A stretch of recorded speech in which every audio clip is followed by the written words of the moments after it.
the ancient camp or the large camp on the right side on Dire end when he wasn't playing something like the Beastmaster. So there's a bunch of stuff you have to think about. That was Tino blocking actually on execration.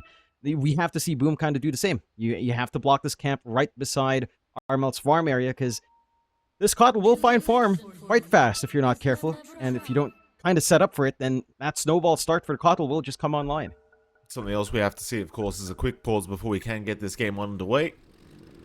No explanation provided, but no explanation necessary. Very intrigued to see how this game goes. I mean, okay, maybe now we do an explanation. Cox, what's going on? What's going on? What's the excuse?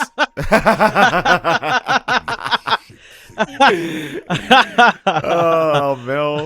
You know what? Mel, every time he's trash talked this SEA qualifier, he's won. He's backed up his words every time. Oh, yeah. except maybe for that start, right? When they got 2-0'd. What's Tim saying? Tim's just saying it's fine as long as we don't get beaten up by Talon again. You guys will do it for us, right? Armel's like, that's what Tim's. Armel said he'll be in charge of dealing with Bosku. He'll take care of Kuku for them. Yes. Since we started casting, I feel like these qualifiers in SCA always go back to the TNC boys. You know, it's always... Oh, yeah. Somehow it always goes back to that one legendary TNC roster, you know? It's always that. Oh, yeah. It really does go back there. And again, they've got... These guys are just... They're a bunch of characters, Mikey, you know? They're streamers. They do content. They get into the social media around the field. I don't know if you've ever seen it, but you know, sometimes the trash talk gets overhand. And you know, there's some beef with certain legendary players from other regions, you know. And it's all over news. I just see it all over the place. It's like, wow. It's like we've got the TMZ here or something. As they're trying to sneak around like paparazzis on the side of Kukuys with their own smoke. A little bit of a later smoke. Boom, already hanging around mid. Their own smoke faded away. This could be a very nice flank angle for them to take. Mind you, it's not like Boom Esports level 1 is bad in fighting back.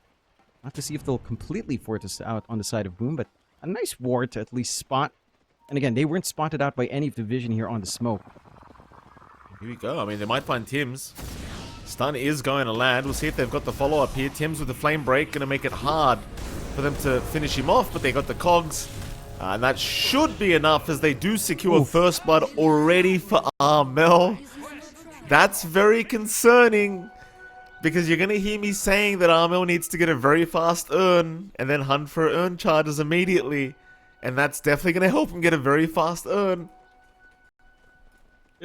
That it will. And again, because of that movement, because of how conservative Boom was, they didn't really manage to get a block on that medium camp on the right side. So you're going to be very happy here on Armel. Mid matchup is already set to be quite happy anyhow for your Keeper of the Light. You always have the blinding light if Mac does decide to try to run in. Once you get the levels, probably by level 3 or 4. You have the wave clear lined up for you here on Armel as well. And it's not like it's an easy job for Mac to walk up and look for enchant harassment. He can look for the denies consistently at the very least, but even lining up the Slugger with Armel standing so far back is not going to be an easy way of trying to equalize this lane. So I expect great things here for Armel, and a little bit of a struggle for Mac in trying to stop this. They did manage to eventually get a block out. Tim's did drop the sentry, so they do at least have that way of stopping it, and they did take care of the D ward. It's time to see if Armel can kind of clear that out later on. We'll see how much it affects him. Taking a look at the other lanes, though, you've got FBZ and Tim's on that Beastmaster and the Batrider as Bot is lining up. Just tosses out a nice unstable. Doesn't quite have acid spray, so kill potential isn't that high yet. But I like this aggressive potential here. Like, I was expecting Clockwork, perhaps, the lane in there. Instead, even a Shadow Demon, we've seen disruption combinations just lead to good rundowns. And because you're into Beastmaster and Batrider, this is a pretty damn good lane to just have your magic wand ready. The axe spam later on, the sticky napalm spam later on, does mean that it's actually maybe a little bit trickier for you to look for an early angle here on the side of Boom. At the very least, onto a bot, considering that he has that full wand up. Yeah, absolutely. I mean, things are looking pretty good top lane. Of course, Cox and Jewel going to be up against Zhao and Jackie. Should be another interesting lane up at top lane. This is the one where I could certainly see some kills coming out from either side of this top lane, but of course for now they'll just secure those initial level 2 before they really get going. Januar does hit his level 2 as well, so he probably is looking to get aggressive, but the creep wave is not really in a favorable position. They're probably not going to be able to get much out of that level 2 timing quite yet. Dire's courier has been killed. Courier lost as well for Jackie. Not going to feel very nice, but Jewel gets a nice timing on that one, just going for the creep pull away. It's one way to just avoid the Ogre level 2 power spike, is just don't let him actually hit you at all. Just pull creep waves constantly until the spike is over. It's always a nice way to do it. Meanwhile, of course, Armel still having a great old time in the mid lane, and I'm still just going to be keeping tabs on this guy, because it's so important to keep track of how the coddle goes with this urn. Because if you get the urn, it's great. But you've got to get those early charges as well. If you can't get the early charges, your game just stops. Yep. Just kind of disappears. You're doing a great job in terms of CS on Mac at the very least. He is keeping it even. And this is also down to the fact that Armel hasn't really checked his camp. So he's not able to really get much in between the times he's shoving out the wave really hard. Should be able to see that it is warded up now and maybe get a D-ward his way. But nothing really to stop him just yet from that farm. And yeah, he'll see it now. He should be ready to clear. He still has the other camp to play with at the least. And he's doing a great job of just pulling and free farming himself. A bit of a steady start. A little bit of some aggression down bot. Well, they're trying. Nothing really coming out of it though. It's pretty hard to actually secure any kills down in this bottom lane, I feel like. You've probably actually got a higher chance of Ponyo and Abat getting a kill than you do FBZ and Tims. Just purely based off the fact that you've got a Shadow Demon who can spam those Shadow Poisons out. But in terms of slowing down Abat and killing the Alchemist, I don't see it really happening for Boom Esports in this laning phase. No, really not. Again, you already had that full wand earlier. You're going to have a huge amount of pocket regen on hand for Abat. Even if you did fully commit, it's not going to be easiest of times. A very static game like this does tend to favor Kukuys because of just this great flash farm that a bot will have off the Alchemist. Like, yes, he's not really pulling ahead by a massive amount in terms of CS right now, but he really isn't being contested. You could argue the same for Jackie, who is also having a pretty free ride on the Gyrocopter. And his farm will escalate. It's just that early on, the Alchemist does scale very, very quick, especially once that Radiance timing is met. So I do feel like there's some onus on the side of Boom to actually look for that pressure early on. So I'm going to take things slow. We've got 5 minutes coming up. No early movements onto 6 just yet. Maybe a little bit more into 5:30. You'll start to see some emphasis on those mid power runes. And a good rune can open up this game for either side. For Armel or Mac to kind of get big play out. Again, the Shaker has been given quite a bit of leeway. Armel's not really able to bully, just kind of control the lane. Bit of a deep sneak around from Zhao and Tims. It does get spotted though. And Ponyo's actually sticking around here. So Ponyo's going to give his life away just to kind of scout out exactly who's here. Hoping for a neutral deny, but will not get it. So nice little pickup for FBZ. Of course, they are going to miss out on the Abat kill that they really would have liked, but well, Abat's actually sticking around as well. He hasn't even backed off. He'll go right back to the small camp that he was trying to farm anyway. And he'll get away with it because nobody's noticed he just snuck back into the bot lane. So, well, there you go. FBZ's going to try and steal the medium camp in the meantime. Meanwhile, Mel did get that urn up just about a minute ago. Still hasn't chosen to make any rotations yet. Bottom lane, though, he might have an opportunity soon because FBZ's being jumped. TP away, FBZ will not get lucky. Cops the battery assault here from Jewel. Armel makes it just in time to get 2 urn charges as well, so that's going to feel really nice for him. And now he might get even more because Zhao's been caught out. And this is what you don't want to do. Against Mid-Keeper of the Light, you really want to avoid allowing him to get out of control by just handing him more and more charges. Gonna get a little bit wild. We did hear Armel. He's hungry for that Tocino. Finds one of the brothers for himself. And it is starting to ramp up. I do appreciate that little move from Boom, right? They spot out these stacks. It forces a bot to kind of just go in, clear out, forces all of those rotations in, buying some space for Jackie. But you don't even really find the stacks here on FBZ. He does manage to take maybe 2, 3, 4 creeps. Dire's bottom tower Not quite is enough to under really attack. offset that. You are still having a very happy time here on the side of the Kukuys. 3-1 start, 1k lead standing their way. Not massive by any means, of course, and that tends to just be off the back of your Alchemist.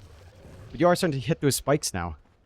The full Spirit Vessel not too far off for Armel. You are getting solo room out for Cox to steadily build into that level 6. And we've seen this from Cox. If there's no reason for him to leave the lane, he will just camp there until he has Solar Guardian.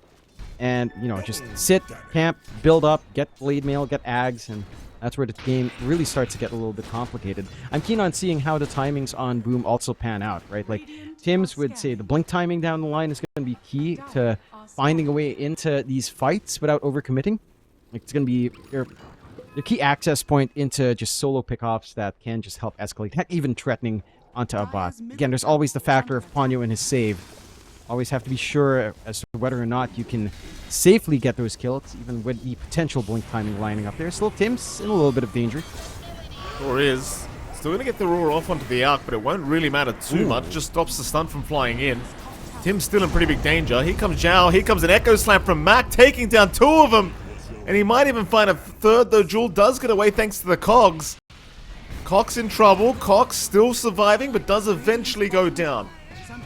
So Boom Esports, off the back of a very nice Echo Slam from Mac, do secure a great team fight. And that'll be the bottom tier 1 tower to go down. Radiant structures are That's a little bit of a rough one for Kukuys. Maybe slightly optimistic in trying to use that disruption into the unstable concoction play with a very late response out on Cox for the Solar Guardian. Now, great war from FBZ to just hold back. Getting that self-stun and the Alchemist really ruined the bot's time. Like, if he didn't... If he just got the unstable concoction a little bit later and didn't get self-stun, would have been a different result. Lots of space opening up for the side of Boom Esports now. And all of that happens while Jackie is solo farming. Like, they get the movement down bot. There's no pressure onto this Gyrocopter. No movement from the side of the Kukuys as well to try to pressure into that top lane. And you're playing an Alchemist draft where your Alch is still equally farmed with the enemy Gyro. Not the most pleasant of times right now for the Kukuys. They do hit a massive spike though. Spirit Vessel fully up and running on Armel. They just need to play off the back of this really strong Cotwell at this point. Maxed out Illuminate up and ready as well to look for the burst. I do appreciate the wards here from the side of the Kukuys as well. Just very good line being drawn across down bot into that tier 1 area. So they have a lot of wiggle room to play in that spot and a lot of space for a bot to feel safe. FBZ. Oh, FBZ not getting out of this one, I don't think, John. He'll go down to Armel. Tim's going to chase down for a lasso attempt, but will not really be able to keep up with the Keeper of the Light. Dire's top tower is Nice under easy pick attack. off one of the Beastmaster here. I mean, I don't really think they can commit for the bottom tier 1 tower yet. It doesn't really seem like a Bart wants to Dire's anyway. top tower is under attack. I mean, Bart's got some farming to do. Like, he doesn't really want towers right now. He's still an even parity when it comes to farm with Jackie, which is not really great news when you're playing Alchemist. So certainly doesn't really have the time to be hitting towers right now. No. Just needs to relax. Needs to make use of these defensive wards. Farm down bot. Be comfy in that area. Even without the tier 1, he still has a lot of room to just play down there. This is, again, also giving some room out to Cox to build into that blade mail timing that he is steadily getting into with all the free space he's been given. Again, not really stopping Jackie's farm. Bottom net worth as well, but eventually this Dawnbreaker does become an issue. A bit of a smoke out from Boom. Mac does have his fresh blink up. And Echo Slam is ready if needed.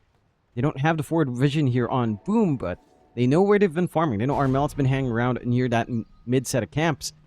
Issue is just finding that angle. Tier 1 still stands. Smoke is there, and that isn't spotted out by anyone on Boom. Joel does break it, but that also reveals Boom hanging around in this area near the tier 1 anyhow. Well, Tim's going to get a lasso, but he's kind of trapped in the cogs, and it won't really work out in his favor. Still, Mac's going to blink in for an Echo Slam, but it's not going to pan out. It wasn't enough damage, and now Cox is here. Mac is down. Jackie also around the area, but Disruption's going to hold him down now, and Jackie's going to find himself in danger. No way out of this one. He is down. And Mac, I mean, it was a pretty interesting attempt to try and go for his Tim's also caught now by Jewel. Solar Bind going to lock him down, and that should be another kill to come out. That was an interesting play from Mac, I got to tell you, John. Like, jumping into the mid lane like that for a clockwork kill, committing your echo, and Attack. I mean the mid tier 1 tower is still there. You know, if anything, you're up against the mid coddle who can rotate and happily fight back every time. I'm more curious about that play out from Tim's, right? Like, he was smoked. Both of their smokes broke. Joel's smoke and Tim's smoke broke by the tier 1. But you had the high ground vision from Tim's. He should have seen the clockwork. He should have known if the clockwork smoked, there's someone behind him, right by the tier 1. They just smoked in that area, and he forces the issue. Clockwork's not an easy target to just lasso away. The cogs causing issues, and it made that forced decision for Mac kick in. He's like, we've already committed lasso. We've got to try to find a way to make this pick-off work and just back off. And they are punished severely. A 3k lead coming out for the side of the Kukuys off the back of a little bit of a fumble. And hats off to Kukuys. They sent something wrong. They smoked, but they hugged the tier 1. And it made a force error on the side of Boom. And again, this is all while a bot is still farming freely. Radiance is almost set to go 200 gold away. There's that timing we're looking for on Cox. Blade Mail up. Ags to follow. And once you hit that point, the missed chance on Solar Guardian is going to be painful for Jackie to have to play into. The added healing is just already somewhat ridiculous when you consider the Spirit Form Illuminates on hand. Plus Solar Guardian on top. It's almost like the synergy we were seeing yesterday where you had Egg and Solar Guardian with Sunray. That was too much sustain. This is going to be a lot of sustain as well. And Boom aren't quite ready for that level. A hook shot mid lane. Tim's getting caught again. Demonic Purge was committed, so there's really no way out here for Tim's as Armel does secure another great kill for himself on the Coddle. Oh, it's classic Armel Coddle. You know, it's just hard when he takes off. It's very hard to slow the man down. And once you've got the Dagon up, it gets so much worse. You know, it's just so much damage with the Solar Bind. You'll see what Boom do to try and kind of get through this storm that is coming, but it's going to be really hard. Abart's gotten to the point where now where he's really starting to take off with the Radiance farm. And you've really just got to weather out the storm for the next 10-15 minutes now if you're Boom Esports. I don't think you're going to find them hunting too much at this stage. I think you are more so playing in a defensive position, hoping that you find a good team fight off the back of a mistake from Kukuys.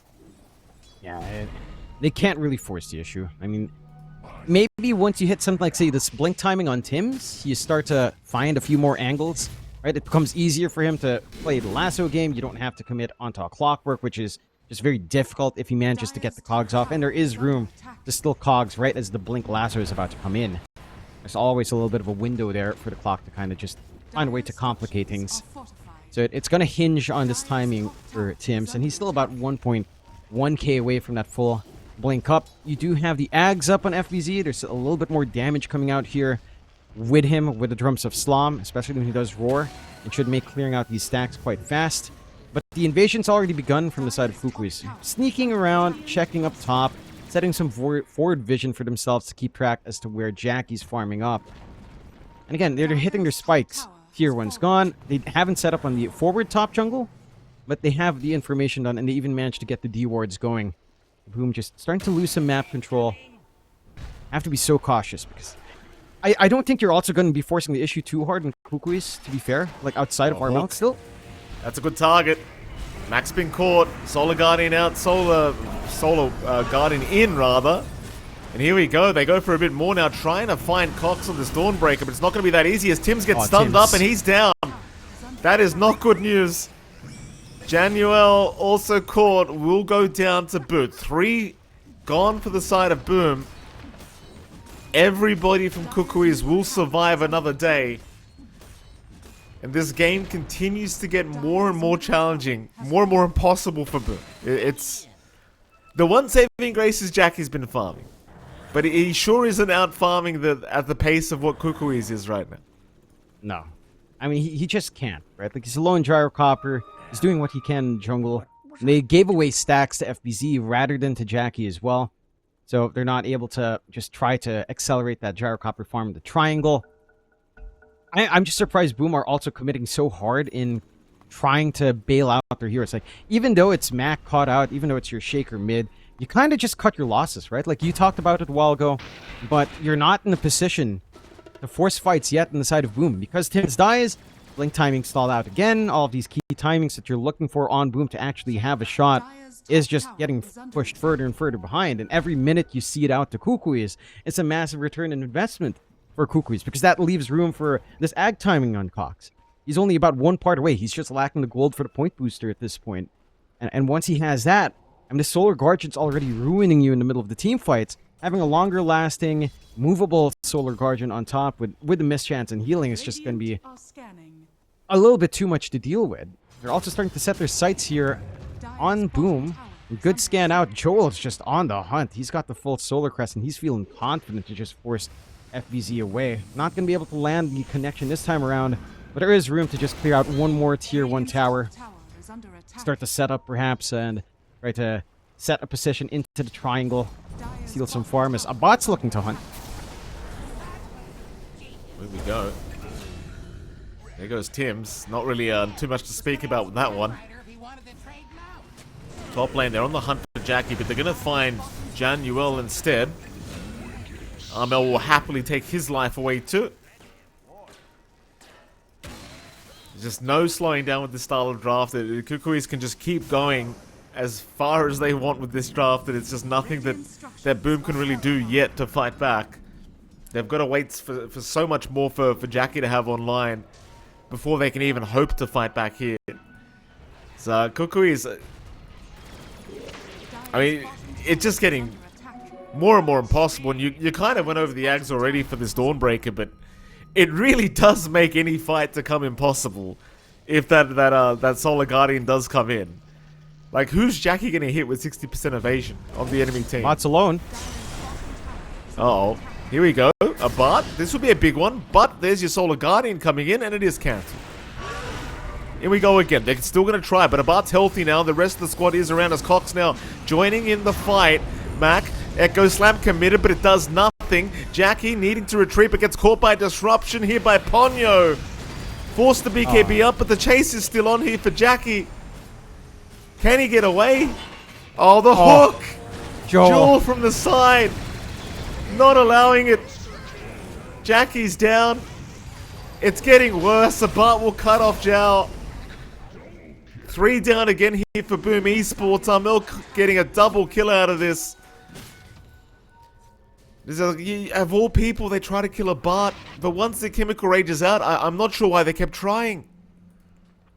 It's very optimistic from Boom, but desperate times call for desperate measures. They're just trying to find what they can. The only target presenting itself was a bot. Figured they could have gotten a lucky hit in the pinata, broken that nut open and gotten a lot of gold, but goes backwards their way. You know, this first item BKB for Jackie as well, it's going to cost him, because it's going to drain down to 6-second charge very quick. Oh? Did Jules see him? No, he didn't. But Mac hasn't seen them either. Oh no, Mac! Yeah. He gets a blink away. Hookshot's actually on Zhao instead. So at least you get your Earthshaker out of there. It's not as big of a deal as it once was. It's fine. I say that, Abart's still chasing Mac. The Dawnbreaker vision actually giving him entrance back into this as Mac now trying to desperately get away. That is such unfortunate timing. The daytime hits, and then Cox just sees everyone on the map. Yeah, we were talking about this being a very niche interaction, but hey, it pays off this time on the back end of a fight. Probably the perfect time for anyone to force a fight when you have a Dawnbreaker right before the break of dawn. Good punishment out from the side of Kukuys, leading to a very steady push up top. And for the side of Boom, again, when you think about Jackie having to go into BKB, I understand why. He feels like he needs to join his team. He needs to be able to stand his ground, get some damage out. But because you rushed this BKB early, again, your charge into 6 seconds is going to be faster. You don't have the axe to back it up. You don't have a lot of items to back up this BKB. It's not going to do you many favors in accelerating farm either. It certainly is more like almost a stopgap measure to try to stem the bleeding and just drag your pause 1 in. But there's just not much Jackie can contribute yet. He needs so much more. Even the Ags alone is not going to be enough. I think he needs that full Daedalus, maybe at least a Morbid Mask on top to try to match the sustain you're seeing here on the side of Kukuys. They at least get access to an amp damage room, but they're forced to just pick it up on Tim's. They do have that Batrider Blink ready. So they have a way of trying to look for bigger targets and trying to get their chain stun off. It does feel like you need the Force Staff. Like, even if you blink Lasso, as long as there's that Solar Guardian, it's still a problem. If he's been caught, he's trying at least to get Jewel, but the Solar Guardian's not going to allow it. It's just so depressing. Between the heals of Armel and Cox, there's just no one you can kill. A double kill for Cox. And he only came in because he needed to. Like, he didn't even want to be there. It's just so hard to burst anyone down while Armel and Cox are around. It really is. No Solar Guardian for Abad.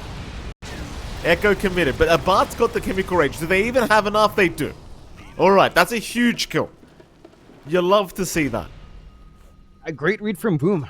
And they know Solar Guardian's down. It was committed onto FBZ. They have that angle to make that same play onto Abad, and it does pan out without the backup coming in from the side of the Kukuys. So these do still have to be a little bit cautious. Again, they do manage to twack the Pinata open this time around on Boom. And be very happy with that nice gold injection for themselves here. And you just have to be... You have to think twice for Cox, right? Like, yes, he saved Joel's life, but at the cost of a bot, certainly not something worthwhile in that usage of the Solar Guardian. So some caution is advised here for the side of Kukuys. Still 20-5, 14k lead for Kukuys. That one pick off not enough to really sway this game back Boom's way.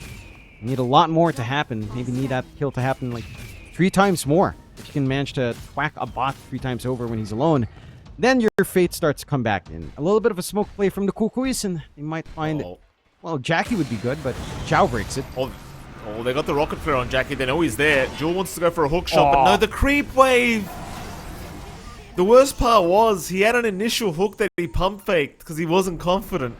Oh, Armel, though, he'll still get the solar bind anyway. Jackie might be forced to pop his BKB here. He'll try for a TP out. Oh! The blinding light. It kind of messed him up.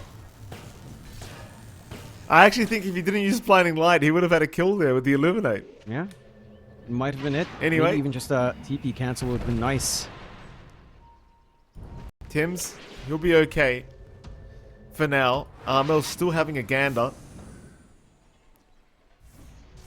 But they're not going to find anyone. It's alright, everyone will survive here from Boom Esports this time around.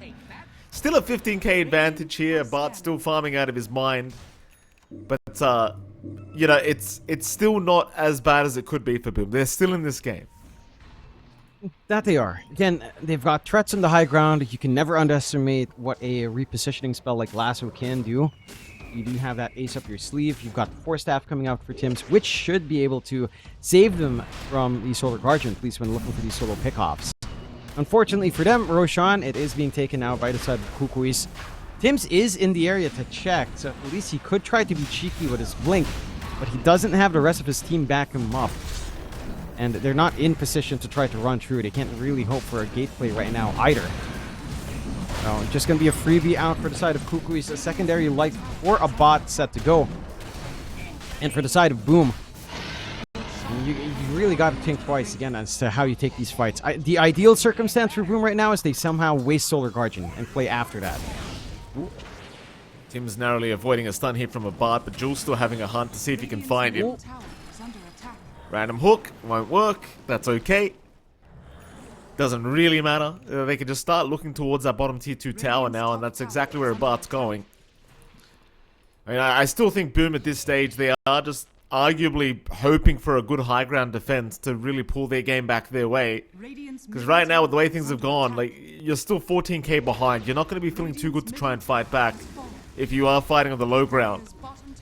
So maybe it's going to be all about waiting for Kukuys to try for a high ground attempt. Tim's is still creep skipping down to that bottom lane, but Armel's coming in to try and hunt him down. Tim's, he'll blink away, TP away, and he's going to be alright. Gets the creep wave on top, so he's happy. Abart though, FBZ, he'll get jumped. Abart doing a hell of a lot of damage. FBZ forced to roar and try to run, but the Solar Guardian coming in, going to cancel the TP out. Hook shot in. They'll even find Tim's here on the Bat Rider. Tim's trying to get away, but just can't do it. He'll lasso, but it's not going to be enough as Abart, though, dropping low, has lost the Aegis. That's one life. He'll blink out immediately. No chemical rage to speak of for another 30 seconds. That should be enough for the high ground attempt, but Abat maybe doesn't think so. He's still sticking around. Still need to wait out that rage, but even with the response on Tim's and FBZ, they don't quite have the roar and the last. There's a little bit of a window, maybe around 20 seconds, where you could try to force that if you wished here on a bot, but I'll take it easy. There's still a last outer tower from the side of Boom that they'd have to take care of, and there is damage starting to come in. You know, you can't underestimate how much Enchant Totem still does, even at this point in the game, and you do have the Ags up on Mac along with Blink, so he does have that added mobility to get in and out of these fights. Jackie as well does have a full Ag Scepter up and running on the Gyrocopter, and does have that casual Morbid Mask going for the Satanic first, so wanting a way to just stand his ground, match the regen capabilities on the side of Kukuys, and hope that he can just out-damage eventually once he gets a Daedalus up. You have some protection now for a bot, though. BKB is up and running for our Alchemist. So that same move is... It's still effective. I mean, you still have Roar and Lasso, but you're going to have to try to think about staggering it on the Alch. As a bot. He's on a Jackie. Jackie's proven to be a little bit too tanky at the moment, so instead they're going to move on to Zhao, and now back towards Jackie with the Solar Guardian landing. Jackie in big trouble, does go down. He got the BKB off, but it was all too late, as now FBZ trying to fight back here, just going after a support kill. But can he TP away? He certainly cannot. Even Mac looking like he might be in danger. They don't have Hook, though, so Mac is going to be able to get out of there with the Enchant Totem Blink. But 4 down for the price of 1. It's just looking so tough. And with that, I mean, it's back to the mid tier 2 tower, back to the high ground, down to the bottom lane. And boom. This is probably where they wanted to fight, but there's no buybacks right now, so they're just gonna have to watch a tier 3 go. They will. At the least, you have Slam ready on Mac, so not too much time left until a couple of the respawns are up. Lasso is still half a minute away, and make it a little bit tougher. But there is still that potential on the high ground. I mean, they lose a tier 3, the racks are still standing. Kukuys are showing a lot of respect for that play potential on the side of Boom. And you have to mind yourself just a tad bit in the Kukuys, right? Like, eventually there's a point where the scaling does start to kick in, your burst damage on Armel starts to fade away just a tad bit. Although it is a little bit hard to try to match him when he does have Octarine anyhow, so his uptime is just 100% every single time he's spamming out the Illuminate. I think for the side of Boom, again, it's like you mentioned, high ground is still their best bet. They still have room to grow. I mean, Jackie, again, with a Satanic plus Daedalus, that's where things start to get spicy. You just can't afford to take too many risks into that point. You just have to kind of wait and see how much space the side of Kukuys are willing to give. Looking at Mac. Mac gonna take the stun here from a bot. A bit of damage already. No Chemical Rage popped yet. Mac gonna just Enchant Totem out of there. Lasso, though, committed. They're going to try for the Shadow Demon pickup. Maybe they can start with this, but the Solar Guardian going to fly in, making it impossible to kill Ponyo. Solar Guardian stun won't really land on anything, but they are going to find Tim's with a Bart. Meanwhile, Mac jumping in, still trying for Ponyo, but Ponyo is just not dying, as now Mac needs to run away. They'll move on to Armel instead. They do get the Keeper of the Light. Maybe this is the fight Boom wanted. Maybe they can take this one. Jackie, can he get away from a Bart, though? That's the big problem. Jackie's trying to run. Zhao will help him out, but the stun will land here from Cox. Jackie's still trying to get away, but it's not enough. Jackie down again. They're still fighting, though. It's still not too bad for Boom. About to wear out. In fact, he's ran out of Chemical Rage here, so he'll need to escape. Cox is still trying to fight on his own, but he should be going down, and that's actually a great team fight now for Boom Esports. They just lose out a little bit. A couple of spells not connecting properly. I think the initial hook shot and Joel latching onto the Shadow Demon instead of anyone up forward kind of breaks up their ideal circumstance for the counterfight. So it's just a little bit wobbly afterwards. Boom makes use of the chaos well. They get the isolation they'd want. A bot's busy being kited around trying to get the chase, while Armel's being focused down in the side. And this BKB is nice on Armel, sure it is, but the physical output, especially if Mac is able to get on top of you, which he can now with that Ags Enchant Totem and the Blink, this Keeper of Light still melts the physical output. Like, there is no armor coming in here for Armel. Nothing like a Shiva's, nothing like a casual Lotus, nothing to just help boost his durability to the right-click damage. So he is a sitting duck if if there's room for Boom to sneak in, which there was. Again, they kind of got a little bit rattled there on the side of the Kukuys off the lasso. And with the hook shot failing through from Joel, it just caused chaos. A bot has to chase them around or not trapped in cogs for him to just poke and kill. And there was room for Mac to actually play. So you have to watch your backline here on the side of the Kukuys. You have to ensure that Armel just can't get focused down, because that is one big part of the sustain sort of draft you've made for yourself here. Still, for the side of Kukuys, they do hit the Ags timing up on Joel. You do have quite a fair bit more. A lot of vision coming out with a rocket flare, lots of utility coming out with the added benefits on the hook shot, and just a lot more can happen if you do manage to jump in with overclock with the battery assault and the cogs. Like the debuff immunity is going to be big, the attack speed is going to be nice as well. You can just help, it just helps you win harder on the side of Kukuys. For Boom's part, they did swing it back from a 20k advantage down to just around 16, 17. Their racks are still just slowly being shoved in. They've already lost the range. You're still happy and kind of doing this. Abot's looking for a play. Oh, he's jumping in, Jackie. Gonna be targeted. In fact, no, he goes for the racks instead. He doesn't even want the gyrocopter. He just wants to take the melee barracks out. And he's kind of doing it too. They're not ready for the defense, so they will pop the roar before it does go down. But now the hookshot Jules in. They found Zhao at least. The Ogre is down. Tim's also caught here by Cox, so Tim's is down a boot. On FBZ, they'll go. FBZ just deleted. Well, that's one way to do it, John. Just a bunch is jumping in. And it actually works. 3 down without buyback. Big opening for the side of the Kukuys. Just straight onto another set of racks. There's not much you can really hope for from Mac and Jackie alone. And they'll just get ahead and go with the free objectives. Boom. I mean, they're going to get megged, for sure.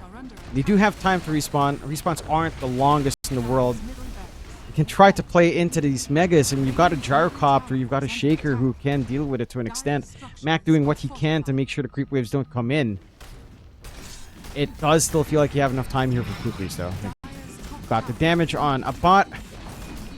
And 2 respawns still yet to go. At the least you have Lasso ready when Tims comes back in, but they just call it. There's just no way.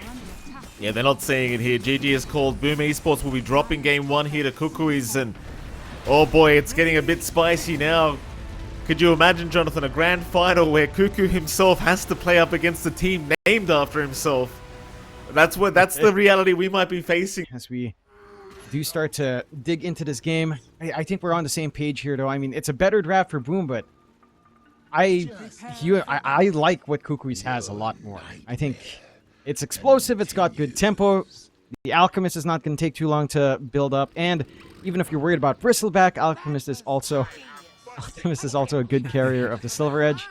Bot is saying that CML is missing Mac. Whereas our good old Bot loves to steer things up. And it is fair. I think it's been a while since the guys have hung out in Cebu, you know? Like, the old Cebu gang was what? CML, Mac, Natsumi was in that gang as well, along with Boomy. You know, the old Polaris boys. They haven't been together in Cebu a while, so I'm sure they miss each other, for sure. Absolutely. I'm very forward to seeing if we're going to get a game 3 out of these two. You know, I still think this Dire draft from Kukuys is pretty damn strong. The thing is, you've got so many things to worry about. Like, all 3 cores, if one of them pops off, it becomes a very scary game. You know, like, it doesn't matter which one. If Armel's having a good game, you're in trouble. If Cox is having a good game, you're in trouble. If a Bart's having a good game, you're in trouble. Like, it's just a bit scary like that with these 3, this core lineup of Kukuys is any one of those can just carry the game if they get off to an amazing start. Yeah. It's down to Boom to try to work stronger lanes out. I'm keen on seeing if they can get that done. I feel like it's a little bit counter-synergistic to go Bristleback Pugna, but again, there is still some play potential there. Tims did go for the level 1 Nether Ward as well, which is not the most common thing in the world. I'm keen on seeing what his ideas are in terms of just holding this. Maybe just stopping the spell spam from Ponyo. That is one way to kind of counteract the Lich, I suppose. Just makes it a little bit painful to try to kind of win out there and try to utilize your innates with that death charge. So it's also not too tough to kill it. So you have that. Yeah, fascinating. I mean, that's kind of the issue. I think it was literally against the Lich just to stop the Frostblast spam, but yeah, it is a bit too hard to take down, and obviously you don't want to give any extra gold away to a Bard either, so it's very important you get the denies off on that. Bottom lane, Cox being chased down for a little bit. See, John Newell and Jackie, they can get very aggressive here in this laning stage, and Cox is once again going to be chased down. Once that tag team is activated, Cox, alive for now, will make it out, but the initial levels of this lane, they are not going to be very fun if you are Kukuys. No, certainly not. I mean, again, we were talking about the benefits of having this Night Rain facet. It does mean it's a little bit more playable for the Night Stalker. Like, this added move speed actually does allow him to live. Without this nighttime with Hunter and Knight, he would just be dead. But level 1 to 2 are still the weaker points for that Night Stalker, so we'll have to see how much Cox can kind of find from this lane. You're already just pulling as well, as you tend to on Joel. You have mic issues again. As we have seen, no one can ever fix this mic. Armel saying, whose CS is this going to, Mac? And Mac is like, it should be his. For the deny and that creep or him. No, they both missed. They literally both missed it. Courier has been killed. How embarrassing. How embarrassing. Still, I mean, this mid lane as well for Armel should be pretty stable. Again, the threat coming out from Mac, it's there. There's some avalanche toss shenanigans. There's, you know, some tree toss as well, but as long as Armel is ready with his blink and he's not too jittery with it, he's going to be fine. He's got good poke. He's got good range to constantly poke out with Scream of Pain. Maybe a little bit more mana intensive for Armel, but he does still have his Water Rune access anyhow. It could be some shenanigans into the even just 4-minute Water Rune. We've seen some teams really emphasize denying one off, and that can kind of break the balance on this mid. But for now, a happy time for our Quap. And again, we're taking Gander bot. All you can really do right now in Joel is try to pull, try to soak EXP. It is leading to a very free ride for Jackie so far, but not much presence out from Cox, but that is to be expected with Night Stalker. Again, you're not dying, but you still don't have the best laning presence here for the Night Stalker until maybe level 4. You will just have to cop the slower time. At the least, a bot is also getting quite a fair bit up top. Mind you, FBZ, once he hits level 3 or 4, that's when the threat can start to come in. A bot? Or bot. I mean, he gets the Healing Lotus, but he's put himself in a pretty awkward position. Use the one charger, still in trouble. FBZ maybe just one more cool spray to get this job done, but no, the grasp is there. Ponyo will save, a bot will get salved up.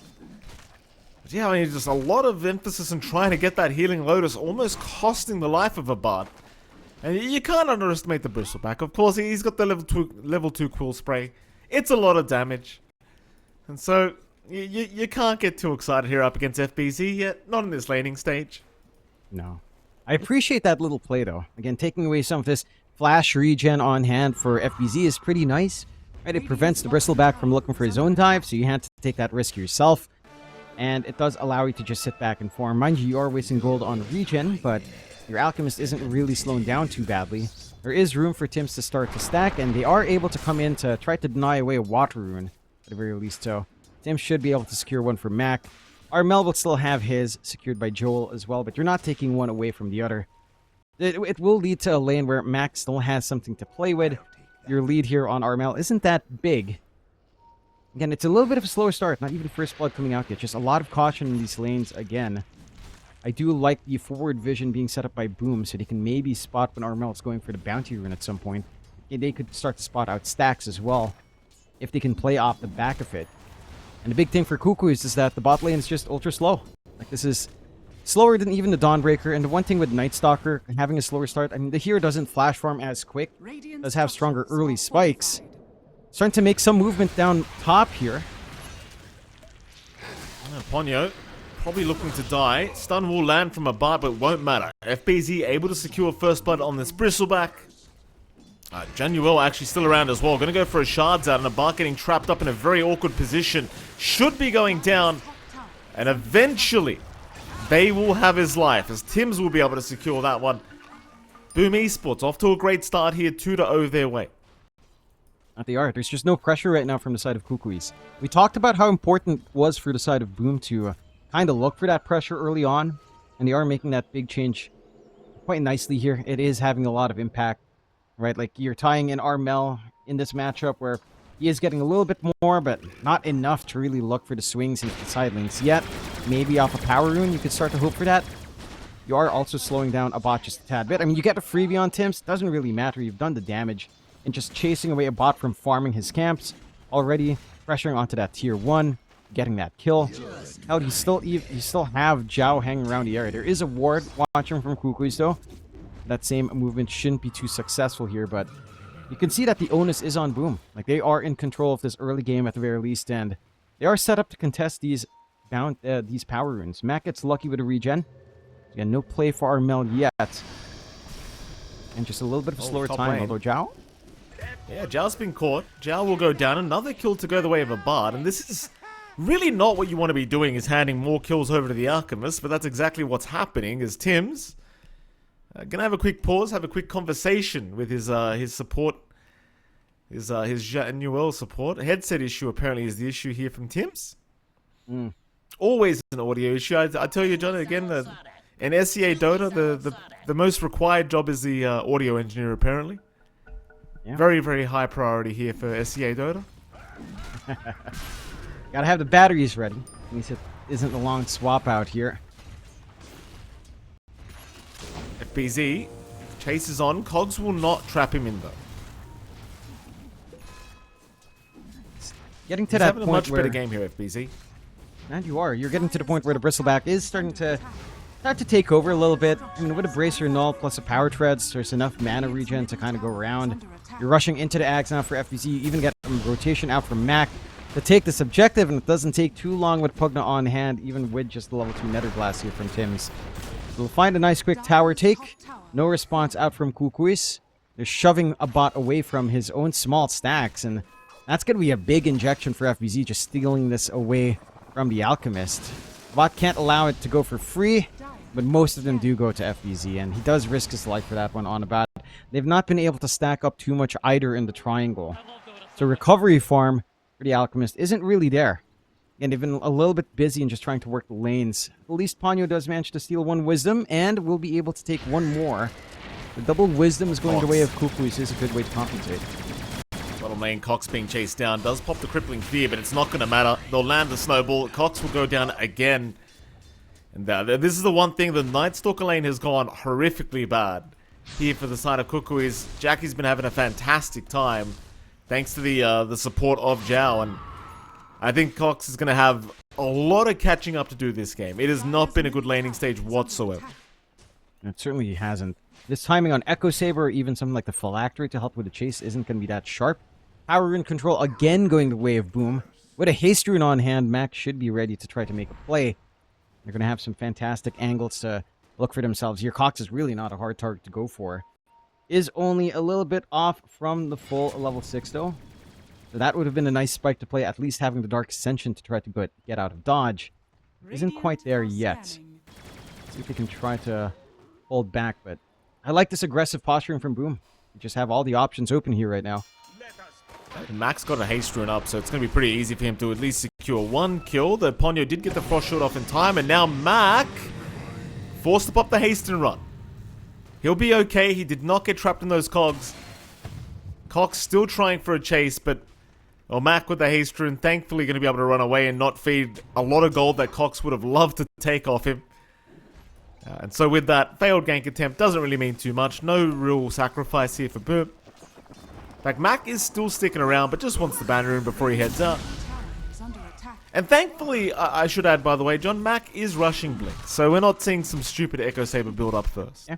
I mean, it's the way he has to go, right? Like, I get the Echo Saber, but it's got to be Blink. And the issue is if you get Blink and you wait for Echo Saber afterwards anyway, I think that's going to be a little bit of a different story. So we'll have to see Mac keep that aggression into the Blink timing. Armel looking to start to make some plays onto softer targets. Tim's will be the one to get caught. Mac is trying to move in, but realizes there's nothing he can do against 3 heroes. Nice easy pick up here for Armel. I believe that was his first of the game. And, I mean, I think if you're Boom Esports, like, your lanes have gone really well.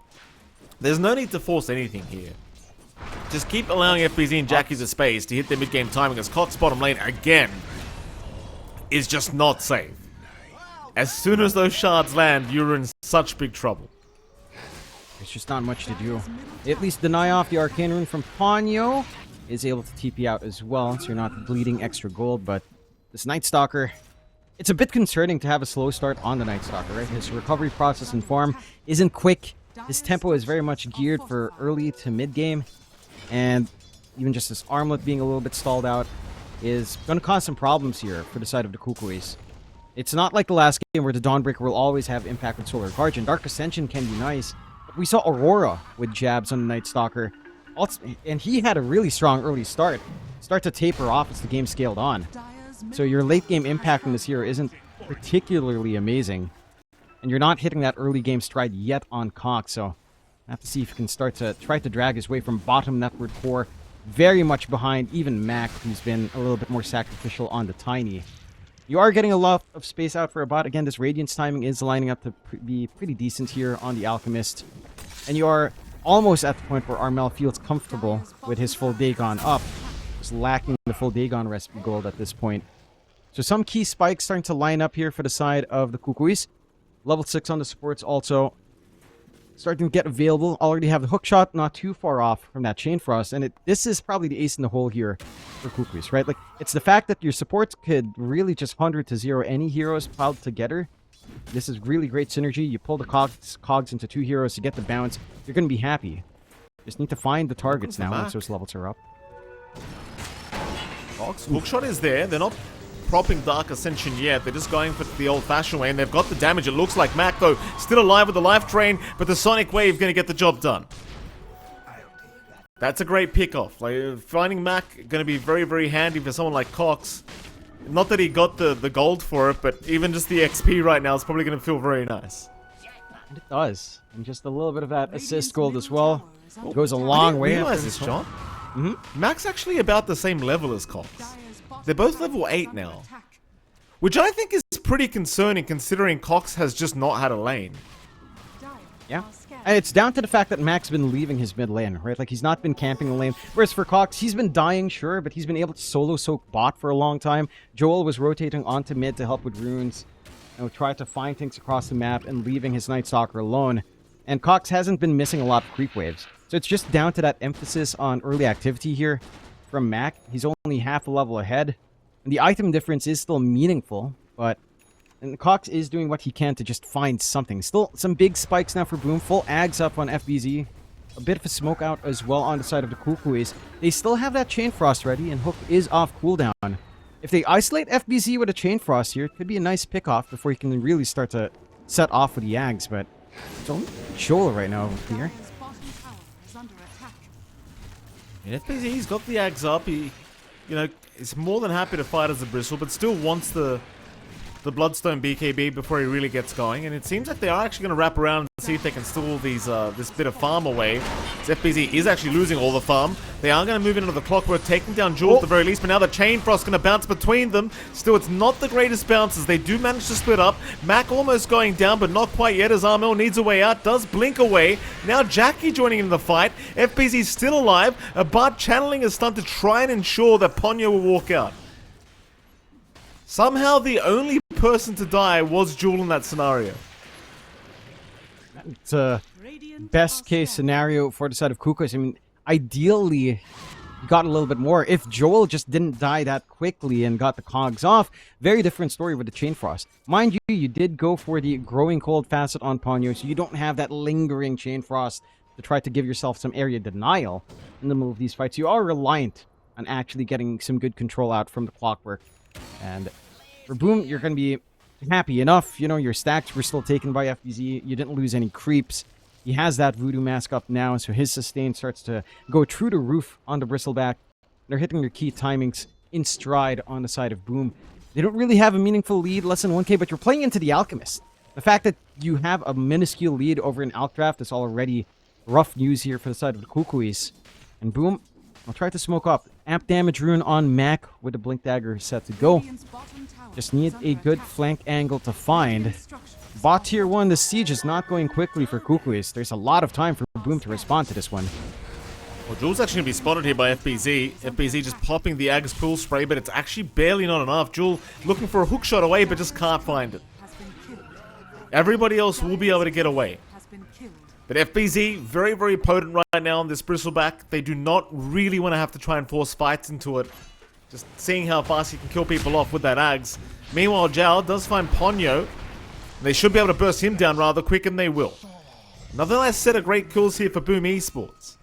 They won't really be able to find many objectives off of this, but they are doing pretty good in just denying some areas of the map for farm here against Kukuys, and or even the triangle farm now being stolen by FBZ.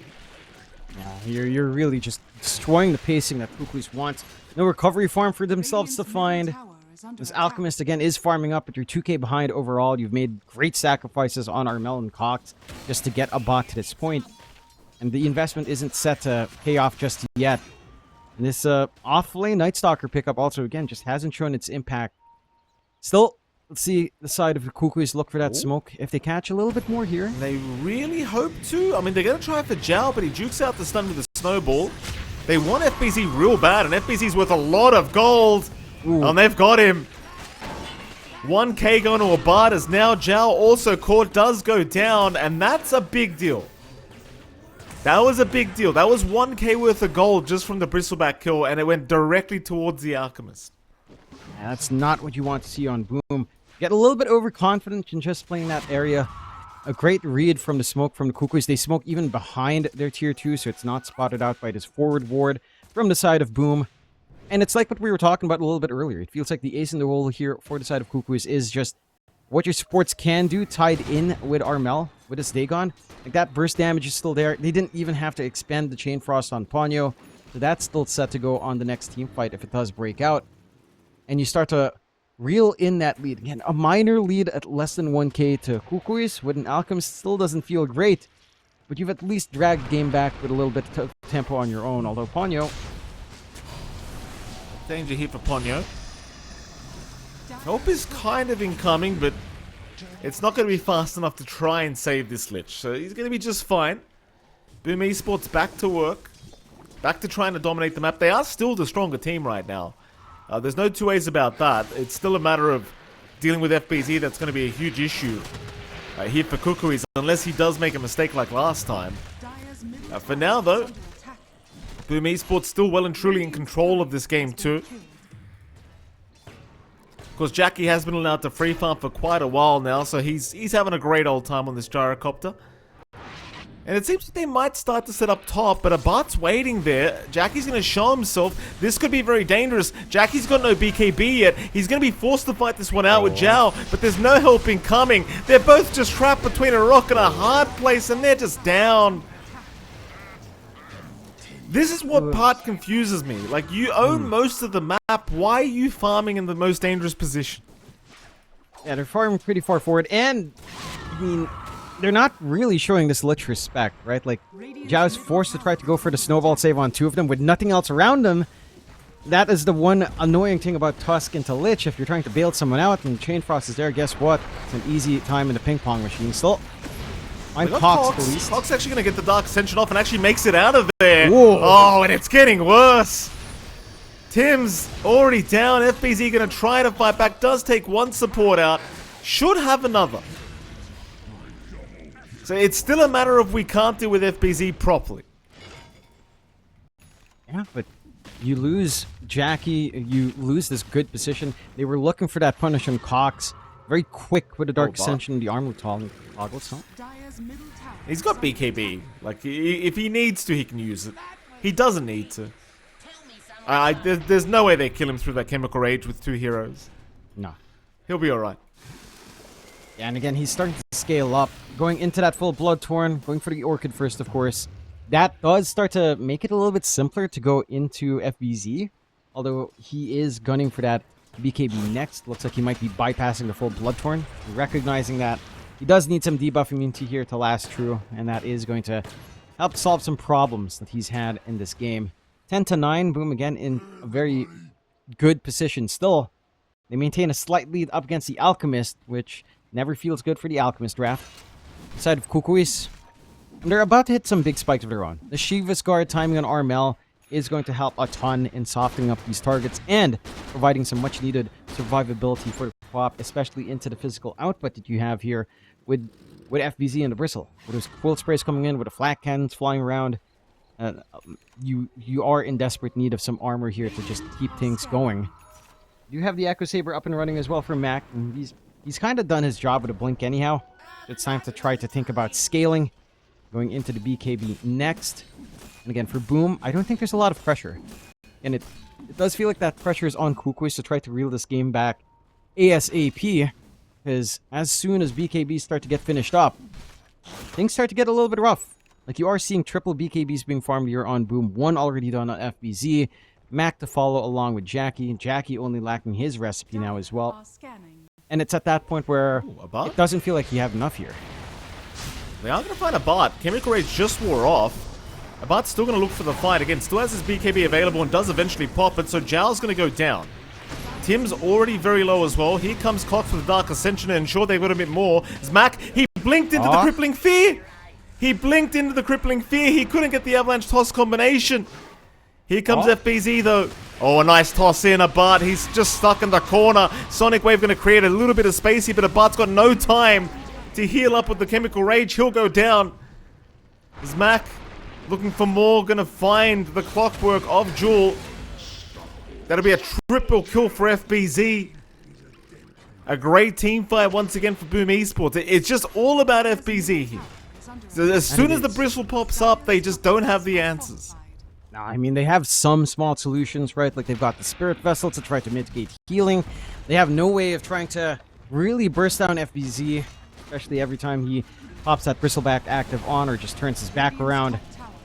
And for the side of Kukuys, they had to expend a lot just to kill off the supports that were kind of poking in, right? Like, you pop your BKB extra early on a bot. He doesn't have it once he's been trapped in that area. And it just makes things complicated. They also force that with Chemical Rage still on cooldown. Comes off a little bit later. No comfy time for a bot to turn it on. You also didn't wait for this timing on RML. Full Shiva's up now for our Quap, so a little bit more damage. They'll look to try to force it, though. They are going to try. Jackie's been caught. That's the big target you really want to start with if you can. RML does not have Sonic Wave, but it may not matter because Jackie's just down. It's really just that easy. Mac's going to jump in anyway. They do at least find Jewel, but Januel now also going to lose his life as they're going to go for the chase. Now for the rest. Still no Dark Ascension available, but Cox could not care. He's got nighttime anyway. They'll find the Tiny. They'll find Tim's to boot, but who are they aiming down? They'll go back for the Pugner first. Cox in trouble, but Chainfrost's going to bounce through. Mac in trouble now. They'll turn back onto the Tiny. FBZ's been completely ignored this whole team fight. They'll buy back from Zhao now, moving back in on a Cox. Armel's going to have his TP cancelled, but Zhao, has he gone too far? He needs FBZ to join in. Cox still running, still just trying to get away from this Tusk, but should eventually go down surely. He's trying to armlet toggle. It will not work out for him. They do get the Night Stalker, but it's at a very expensive cost. 4 down plus a buyback from Zhao. It's still a great fight here for the side of Kukuys. It is. Maybe a couple of awkward things for Kukuys, like this, the choices in Chainfrost for Ponyo have been slightly awkward. He's not been able to get the Ice Fire down in time, and when he does, there's already that spacing coming in from Mac. If you manage to get the Chainfrost consistently on FBZ with Aspire, I think that, again, would have been a different story onto the Bristleback. But they did a great job in just isolating FBZ. That's all you need to do. Ignore the Bristleback, save it for last, try to kill everyone off first. Might be a little bit harder to do that with the full Aegis up on FBZ, but that's the way you have to play. It's just, you can't really afford to drain everything you have onto this hero that's just so hard to kill. You have to remove the system around it and try to dismantle the side of Boom in that way. 2k lead still standing for Kukuys, and not impressive with an Alchemist. Still in a good room here for the side of Boom Esports, but and you're hitting some nice spikes. You've got the Bloodthorn ready on a bot, and now he's going for the Silver Edge.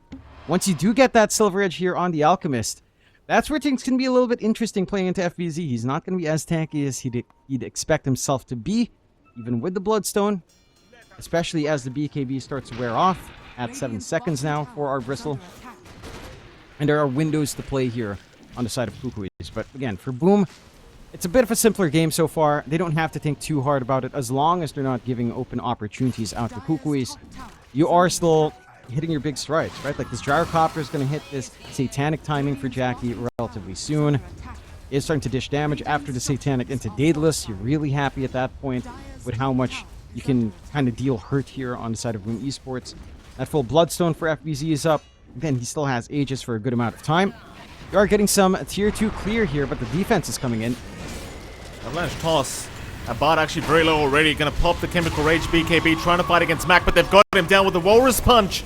So they will trade Mac and Januel for that, but they'll find Jewel. Abad unable to get the Chemical Rage off quick enough as Armel now barely TPing away. An even trade somewhat, but Abad going down's never gonna feel good, and boom, they'll be pretty happy with that, I think. That they should be. They hang on to the tier 2. They managed to get the big kill onto the Alchemist. They don't really need to risk too much to prevent some map space to be taken back by the side of the Kukuys. And the Kukuys, for their part, and all they can do is just kind of rinse it off and try to go again. Right? Like, again, it's been a little bit awkward in trying to look for these great Chain Frost angles. You do drag all the heroes down bot, so you free up the top lane just a little bit more. You prevent any sort of foray into, say, further tier 2s just yet, into the high ground. You are stalling out as much as possible on this Aegis. So you're wasting time here on Kukuys. The issue is if you're wasting enough time. Because again, there's still quite a fair bit of time on the Aegis with 2 minutes 40 left. And again, as this game goes on, your damage starts to really come up on Jackie. Your level spikes, your talent spikes on FBZ start to become very relevant. Like, both of his level 25s are great, especially with seeing red. You could make the argument for the damage, but the spell lifesteal is more than likely the way to go, just to sustain true and dive like a maniac. And your output on Armel is still pretty damn good, right? He's got the Kai, he's going for Kai's Sange, going into the Octarine for some uptime. But my real issue lies in how much impact you can really expect from Cox, right? We're 26 minutes in at this point.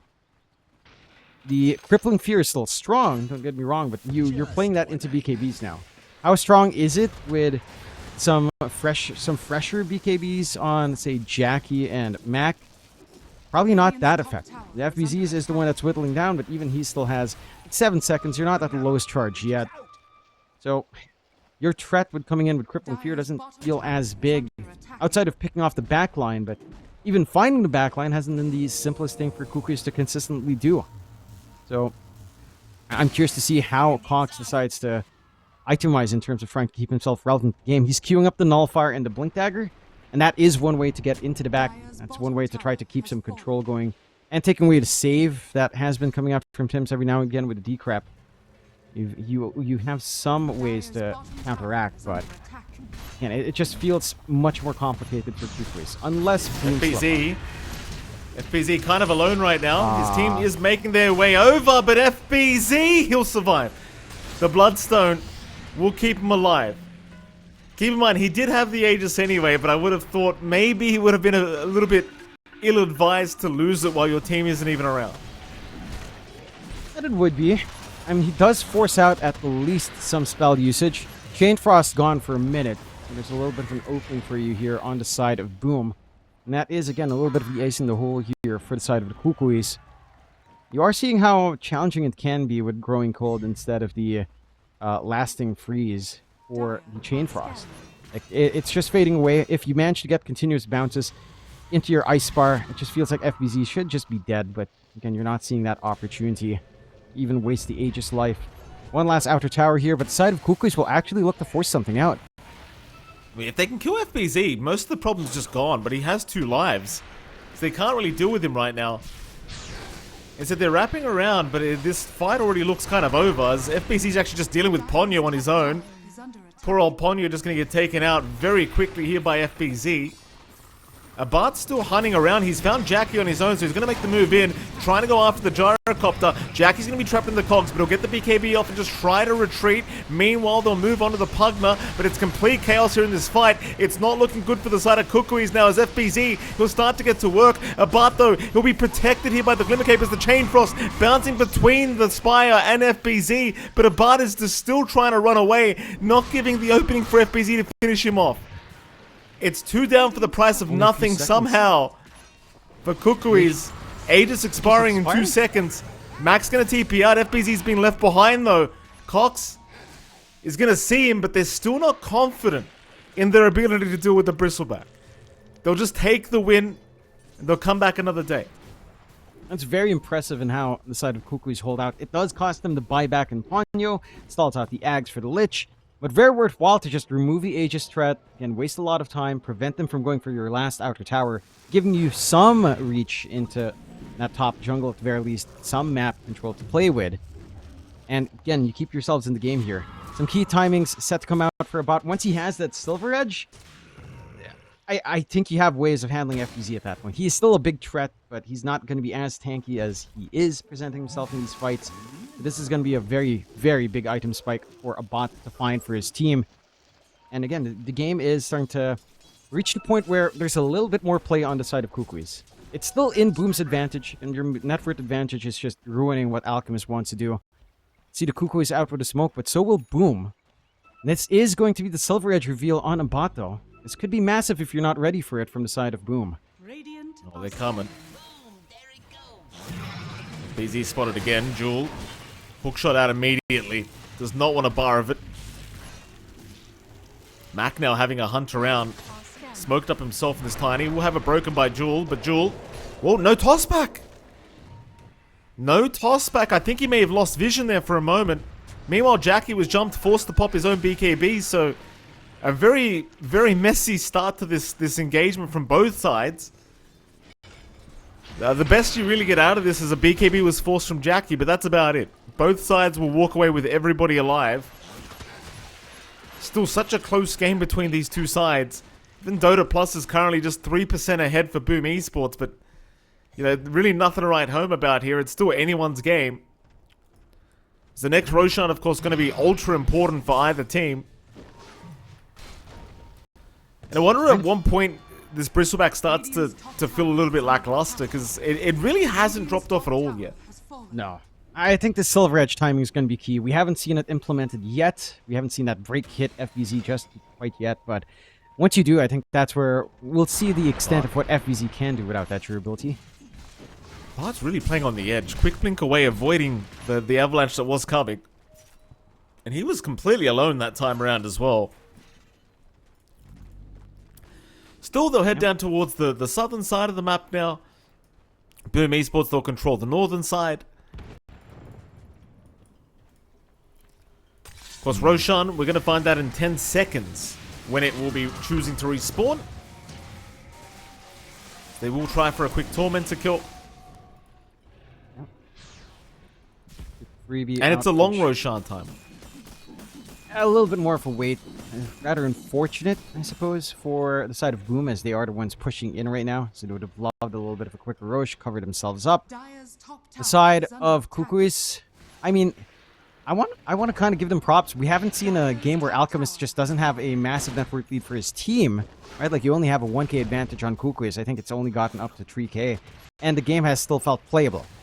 We've seen a lot of Alchemist games where you're at this kind of net worth gap between both sides, and it just feels atrocious for the Alchemist team. So they're holding out well, even with Boom having so much more farm under other cores outside of this Alchemist factor. They are playing their cards right on the side of Kukuys. They have lost their last outer tower, so the map is shrinking quite fast. And you are playing on the opposite side of the map. They're trying to avoid at the moment on the side of Boom Esports. We still need to see the angles, right? Like, how well can a bot look for this usage on the Silver Edge? And they'll find themselves a tier 2 down bot, which was where they were emphasizing a while ago. The steady siege has come in. Well, the thing is, a bot's just trading tier 3s, and this is a better trade for Kukuys, because they're the ones behind right now. Avalanche tosses out onto a bot. He's taking a fair bit of damage here, just popping the Silver Edge to run, and he is going to be okay. But that is a successful defense by any stretch for Kukuys, because they do force the Boom Esports side back once again. And tier 3 tower-wise, they're pretty much on parity with the HP. So, nothing really changed. Though Armel getting caught by Mac, tossed back into Jackie. And the snowball is going to connect to the Walrus Punch, and Armel's gone. A big pick-off here, right before Roshan is set to spawn in 50 seconds. That's a costly one for the side of Kukuys. They do have buyback ready, but you don't really want to have to commit it. And taking these fights outside of the base, very scrambled apart like this, is risky. They know they have to watch Roshan. They've got the rocket flare, at least from Joel, to keep track, and he is hanging by this area. You could try to contest for the team, at least snag it away or deny it off, if need be. But the side of Boom aren't going to be hanging around that long here. We'll go for the gate. They know Jules there. They saw the rocket flare flying in from the corner. Mac pinged it out immediately, knowing that somebody's hiding around that area. And yeah, there you go. Mac, the hide-and-seek champion. We'll find Jewel. That'll be another death now for Kukuys right before Roshan respawns. And there we are. The big man's here. You do have buybacks on both those heroes, and in fairness, Armel is going to spawn in 13, but Abart's just taking tier 3 towers bottom. That's one way to stop them. Like, he's onto the range racks now. Mac's going to be around, but he's the only one around. That's not going to be enough to stop Abart. Range rack's gone. Roshan still happening here, so Boom are committed. Tier 2 mid tower now under siege here by Kukuys. And even though they lose Roshan, they still get quite a bit out of it. Like, range racks isn't the biggest deal in the world, but, you know, just the fact that this creep wave is now going to constantly be forced in through the bottom lane, it gives them ways to play this game. And it does. You're always going to have to course correct here on the side of Boom. You're also forced to give Jackie the Aegis instead of FBZ, which I guess at this point the damage output on the Gyrocopter is consistent now with the Daedalus up, but you don't have that fear factor in the Bristleback just kind of having so much presence. Again, it's going to be a matter of how well the side of Kukuys can kite around. Heck, again, they can kind of kill FBZ. We haven't seen it yet, but Silver Edge break is there. They just need to find a way, if the fight does break out, to kind of break FBZ. See a smoke out from Boom. The side of Kukuys hugging that bot area, though. But a sneaky movement through the gate means there's a rear flank here. FBZ stun in. Abart stuns himself, though. That's a little bit concerning. Boomer trying to sneak in from the back, but broken. FBZ! He's still alive! The Bloodstone, it'll keep him up just barely. They couldn't finish the job. Hookshot is in, but it's off the mark. FBZ's still fine. Instead, they're going to move on to Mac, but here comes Boom from the back now, taking down Ponyo. Ponyo is gone, as FBZ's still being chased down here, and so is Mac into the tier 4 towers. Right in front of the fountain they'll go. They've got to be a little bit worried of the toss-back plays, though. They've got to get out of here. No. Abart getting stunned. His BKB wears off, and they are going down. How did FBZ survive that? Alright, it's the Bloodstone. It's a Bloodstone Bristleback active. It's just a little bit too much. You get the break, but you didn't really get the Spirit Vessel off, and he still had a BKB to try to dispel. So a little bit tricky in mitigating that lifesteal coming in. And again, they had this beautiful rear flank from the side of Boom off that smoke into the gate. And as that fight dragged on, when they couldn't find that burst on FBZ, you had your angle set up for you here on the side of Boom. Great cleanup there. Kukuys as well, getting a little bit desperate to chase so far in while their rear flank was collapsing. And does cost them. They do have buybacks, again, ready to defend. They're going to have to find a way to do so, because it's not going to take too long for them to commit onto these objectives. They do have the damage to get this done quite fast. If they do, Boom Esports will force out a glyph. Creep wave will be gone for now. They'll still be able to get through the backdoor protection for this tier 3 tower. They can probably get through the racks as well.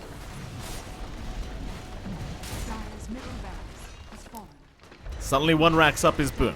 They'll go for a secondary one now. Abart's still about 20 seconds away from respawning. This time backdoor protection does kick in, but it still will not matter. In fact, it will. For now. They are not retreating yet, though. They want a secondary barracks before they leave. Abart about to respawn. Boom about to leave the area. Nobody's been caught yet. Armel going to jump in and slow them down. A nice Sonic Wave out onto Jackie, as well as the hook shot now from Jewel moving in as Abart. He does jump in for a stun. Nobody dead yet. Cox trying to go after the Pugner, but that's not going to work out either in his favor, as Max still being chased down here by Abart, but Abart's losing too much HP. He'll have to run north. Jackie looking for the fight now. He's more than confident in his ability to take it. It's FBZ chasing down Abart, who does try to blink away. Boom still on the chase, looking for a little bit more. Cox in danger. FBZ back to work. Will move on to Armel, but Armel does blink away, taking down Mac with him. He'll try for a TP out, but it's not going to work. Armel is down, but he's got buyback available. A very chaotic fight here from both sides. Actually works out in the favor of Kukuys, but they might have to buy back now to defend this final lane of barracks. They will. At the very least, they'll need a bot to come back in. They need to find a way to deal with Jackie. There's still a minute left in this Aegis. They haven't taken care of even one life. Jewel, he's in. They're going to try and deal with the Aegis of the Gyrocopter first, but Jackie's a pretty tanky boy at the moment, so instead they'll move in onto the back. They'll take down Zhao. They've got the Aegis too. FBZ, how do you deal with that man? They'll break him up, but he pops the BKB, so you don't really have the damage output anymore. They'll move back in onto Jackie, but Abat's just been shredded. Abat just taking too many bullets here from Jackie. And that's going to be it for game 2 shortly. Dire's bottom barracks. Boom Esports securing Mega Creeps. FBZ will get the tip. The John X Fire voice line's coming out as well. You love to see it, Jonathan. It seems like Boom have successfully forced us to a game 3. I can't really see the comeback without a buyback on a butt. No, certainly not there, and he's just 400 gold away from having that as well. Rather unfortunate timing for the side of Kukuys, but very well played out from the side of Boom. They course correct from game going quite well. Kukuys aren't calling it yet, but there is really no viable angle to stop this. Joel will try to be the hero, at the least, but there's just no way you stall long enough. And Boom will force us into game 3. So they find that win. Kukuys do get taken down a notch. And I have to say, the drafting from Boom, again... We'll see how it pans out. Game number 3 now officially underway. A 5-man smoke to be popped immediately by Boom. Kukuys, see if they can make this draft work. It's going to be very, very interesting. Especially that pos one, Bart, Bristleback. I do have my doubts as well, but we shall see. What are they saying here, John? It's asking if they don't miss, if Cox isn't missing them yet. Cox is saying 5 subs for you, Zhao. Abad is saying nice. he doesn't miss the Zumba sessions they'd have. Zhao does miss it. Abad's asking for a sub now. Yeah, Zhao is like, we're in game. No subs. No subs. Oh, guys are just the content kings. You know, we a while ago in our build up while waiting for the stream to go live, you know, our good old producer was testing stuff out. We had Kukuys versus Kukuys on screen for a moment, and I was like, that's not wrong. You can see it in the alt chat. Certainly not the wrong concept there. It almost feels like the Kukuys gang up against themselves. See if this smoke from the Kukuys, though, will pan into anything. Wasn't spotted out by the ward, fortunately enough. But the side of Boom are hugging the right side of the map, so it doesn't feel like they'll really find too much further effort. You do want to get off to as strong as a start as possible, because again, every single bit helps. Like, this acceleration to Ag's timing for a bot will do wonders. You really need some way for Cox to kind of kick off as well. Just going to be an even 2 for 2 in the bounties, so nothing too exciting. The wards are in good spots. Both sides kind of matching each other's wards. I love this Radiant ward from Boom. Just watching the ramp area, watching for the pullbacks, and watching for potential rotations in from the Earth Spirit, which will be panning out later on anyhow for Armel. Tends to come out.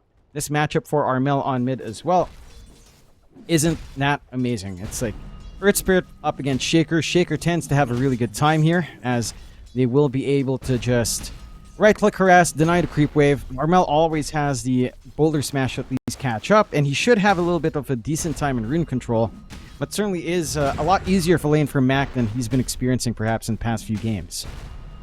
Absolutely. See how Mac does do here. It should be a much easier time. Armel, we'll see what he does to try and deal with this laning phase. Definitely not going to be the easiest time in the world for him. Of course, the Earthshaker does always kind of win out against these melee matchups, so Armel probably going to be forced to just abuse Boulder Smash to try his best to win this one out. Apart from that, though, should be an okay time. You still have the Boulder Smash to abuse. So getting caught out of position here against Mac, not going to feel very nice, because you always will take quite a bit of harassment back their way. How are the side lanes going? I mean, top lane, FBZ and Ponyo are going to be up against Abat and Tims. I imagine Abat should have a pretty decent time in this laning phase. It shouldn't be too bad. Again, there are some annoyances that can come out here for Abat. Like, Tims can start to Mandarin later on, although he is barely able to TP out with his life intact. Is out at the tier 1, so we'll have to eat a ton of regen to stay in that game. Ponyo is the one to be picked off by FBZ. And rather unfortunate for Abat that he couldn't clean up first to get that first blood bonus. That little bit of a boon is big. And Tims gets to play with a mana drain. He has Essence Ether, so it's also doing chip damage onto Abat. And again, every single point of mana you lose on a Bristle is pretty massive and impacting your laning presence. You always have this further threat down the line of Earth Spike into Skewer back if the lane's too shoved out. And Bristleback has a natural tendency to shove lane out, especially if he's trying to harass with a Quilt Spray. So this shouldn't be too rough for Boom. Again, a bot still has a lot of presence. He's got level 3 already in the Bristle. Level 2 Quilt Spray's threat is a lot higher. But you kind of have to just watch your positioning here as well, because you can be punished by the side of Boom quite nicely there in that Bristleback lane. And the last lane, of course, down bot, is where my doubts start to rise for Kukuys. This Night Stalker for Cox didn't have a great time last time around.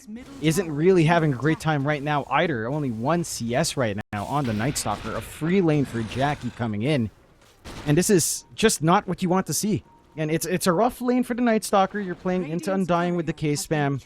You're playing into this aggressive potential of a Rocket Barrage chase down, but Cox didn't have the highest impact last game. And if he's off to a slower start again, that doesn't really change. So I'm curious to see what the ideas are for Cox to actually have some impact here. But so far, it's just a free ride for Jackie. And, you know, this Gyrocopter, once it has Falcon Blade, can be hard to kick out of the lane.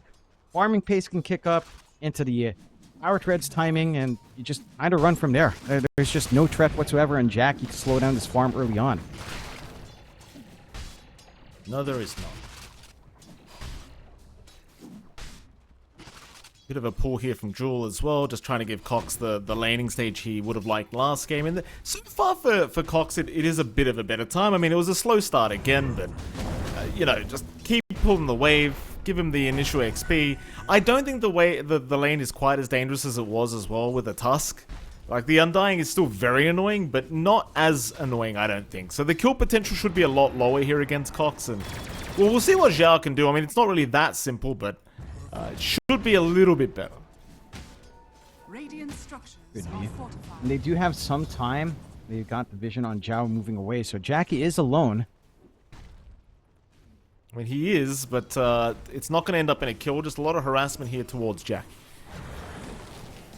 Top side, Ponyo's going to find Tim's. Tim's going to go for a run, but Armel's going to be there to cut him off. And, well, that's very nice for Armel, because you already have a pretty hard matchup as is. But finding that kill definitely going to help his cause a little bit. You can take what you can get here on the Earth Spirit. Mac already has that slight level advantage. Armel does at least hit 5.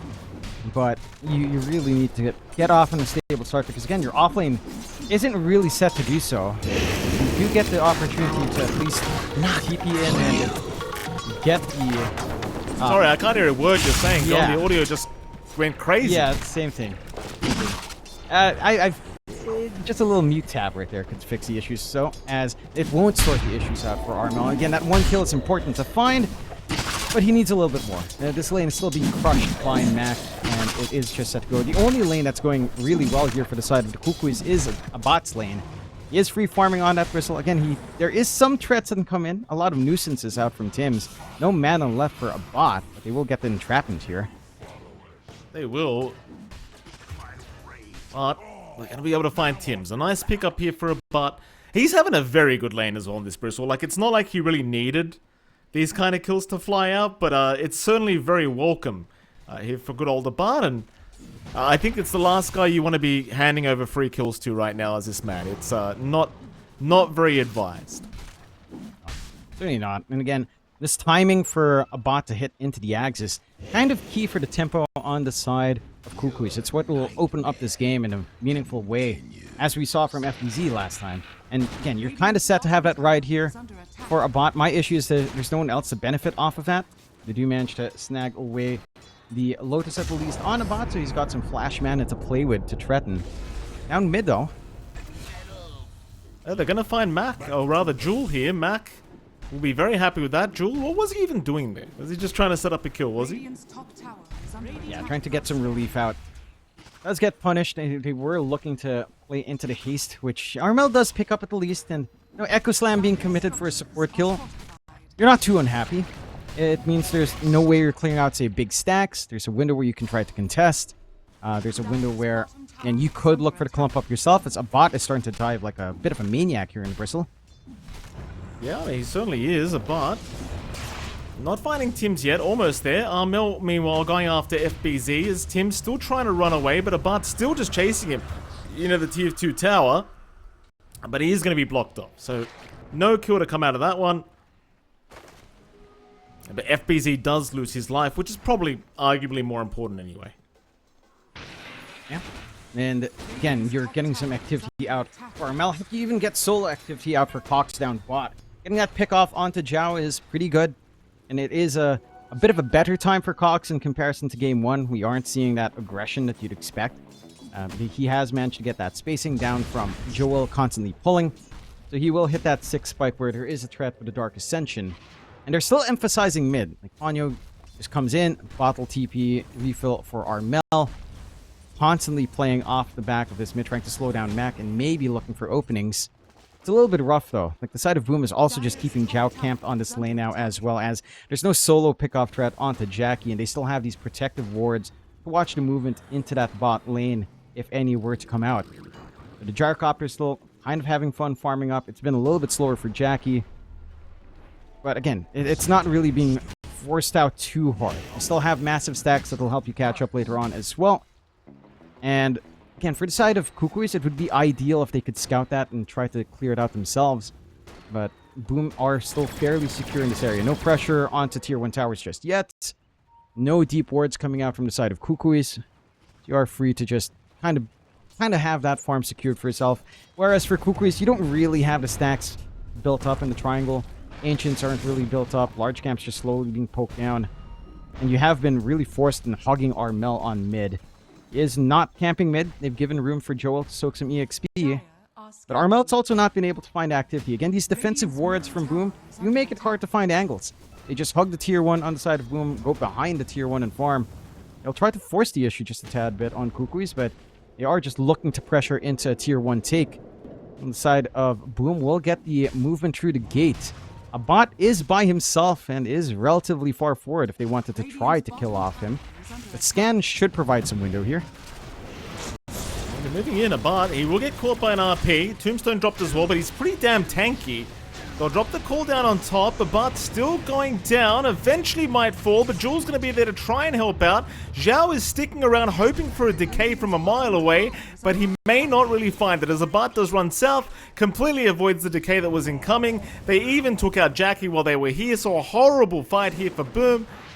Ooh. At least Zhao gets out, but you lost your gyrocopter. That's going to feel horrible.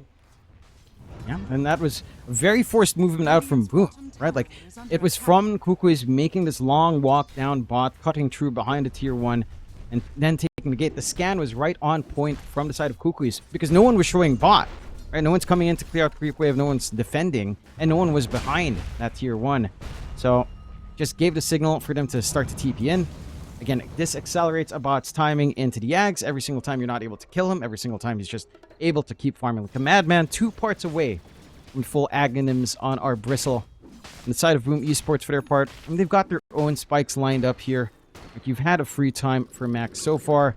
He has his courier waiting in the wings with his blink. So he wants to get that reveal in a big way without showing it to the side of Kukuys. But the Kukuys should be aware it's ready to go. And that's going to be one thing that can launch Boom into a more aggressive time. As we have another headset issue for the side of Boom Esports. Gary, what's wrong with your headsets there? Yeah, it's always a headset issue. There must be some really bad headsets they keep buying, John, I'll tell you.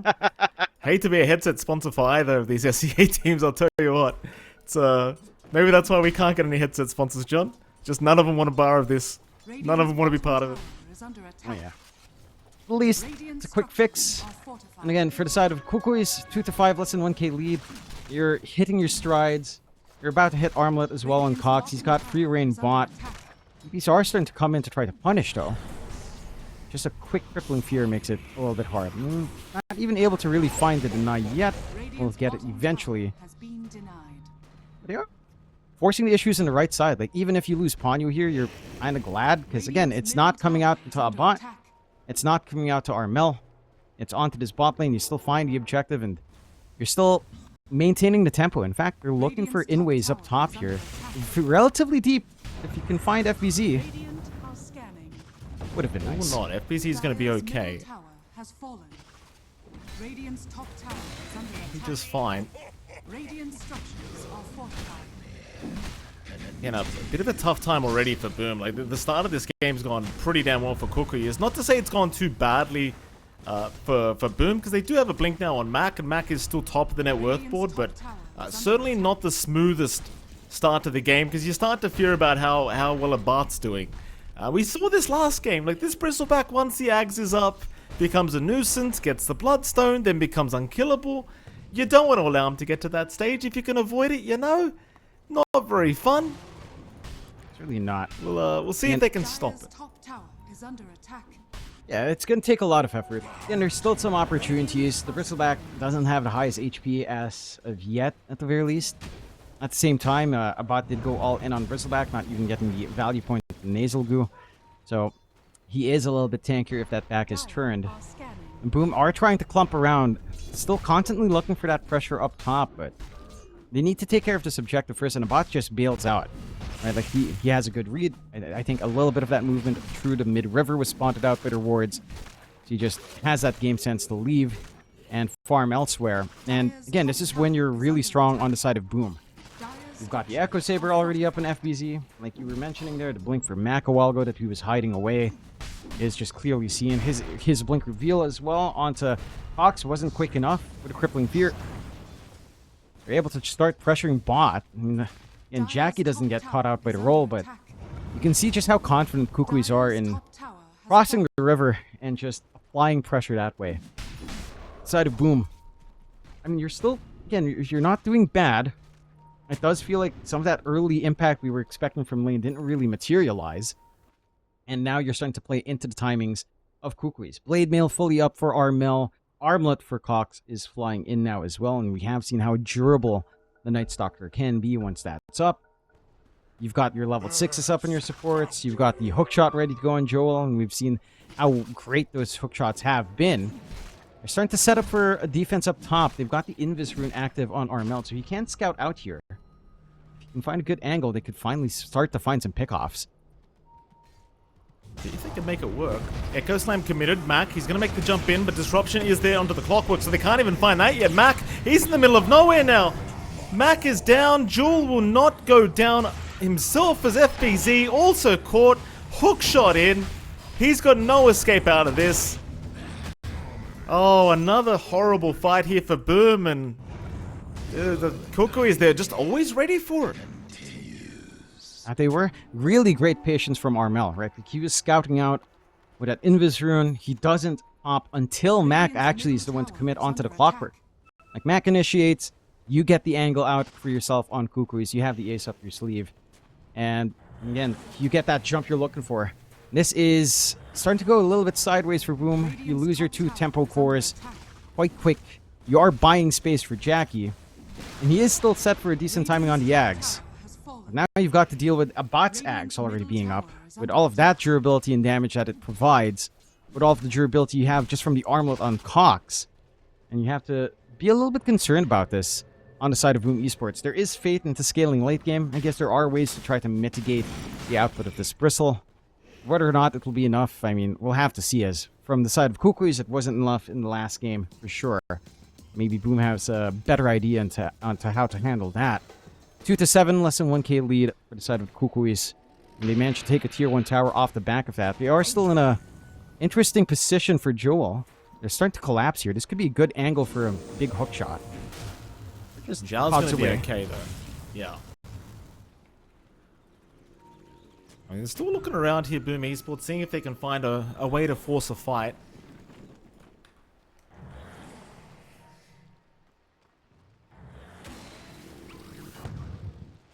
Looks like the fight's not really coming, though. So, Boom, I mean, they're still trying to get as active as possible here, but not really seeing the opening. They do spot Ponyo, but it's just Zhao there. He can't really hold down the SD by himself, so instead, the gank attempt not really going to pan out. Again, you're happy enough to play this farm game on the side of Kukuys. I mean, as you approach that full Bloodstone timing on a bot, it just becomes a little bit hard, you know, really hard to control the Bristlots we saw in the last game.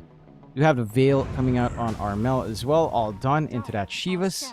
So some more magic damage should consistently be applied. And the scan spots the smoke yet again from Boom. And Kukuy is just having a great idea every single time. When no one's showing from Boom, they know the angles they're taking on these smokes. They've got the wards to kind of watch these off angles as well. They might still be able to try to rotate down bot, but the tier 1 stance, you can't really die for anything further. They do have an opportunity for Roshan if they wished, but Jackie's not even in that picture. So chances are you're just not going to be able to take Roche, of course, with the heroes you have on hand. And this stall game, again, is just playing into Kukuys' master plan. Stalling out to hit that key timing on a bot, getting that recovery process on Cox, and getting bigger on Armel, who would magnetize once you have the Shivas up on the stepping stone. It's going to be a hell lot of damage. Like, no one's going for early BKBs just yet on the side of Boom, so the Veil is always going to be effective. That it will be. Arc Ascension pop. Looks like Kukuys want to go again. They're going to spot out Tims. Tims will get slowed up by the boulder smash of Armel, so hard for him to get out. But a nice skill back play from FBZ at the very least going to allow them to trade with Jewel if they can, but they cannot. Jewel will survive. Zhao the one to go down here to Abad as they continue chasing forward. FBZ also caught out, has no chance of survival. They're even going to catch back on the Earthshaker. This is such a horrible fight. This is such a big problem here for Boom. They'll move into the tier 1 mid tower, but what an absolute disaster of a fight. Kukuys just having their number here. And I mean, if you're Boom, it's back to the drawing board. It's looking like a pretty tough game at the moment. What it is. There's just so many angles for the side of Kukuys to take, right? When they initiate, you can always kind of start with Armel. You don't have to. You could go with Joel first. You have the save coming in from Ponyo. These disruptions from the backline are just causing so many issues.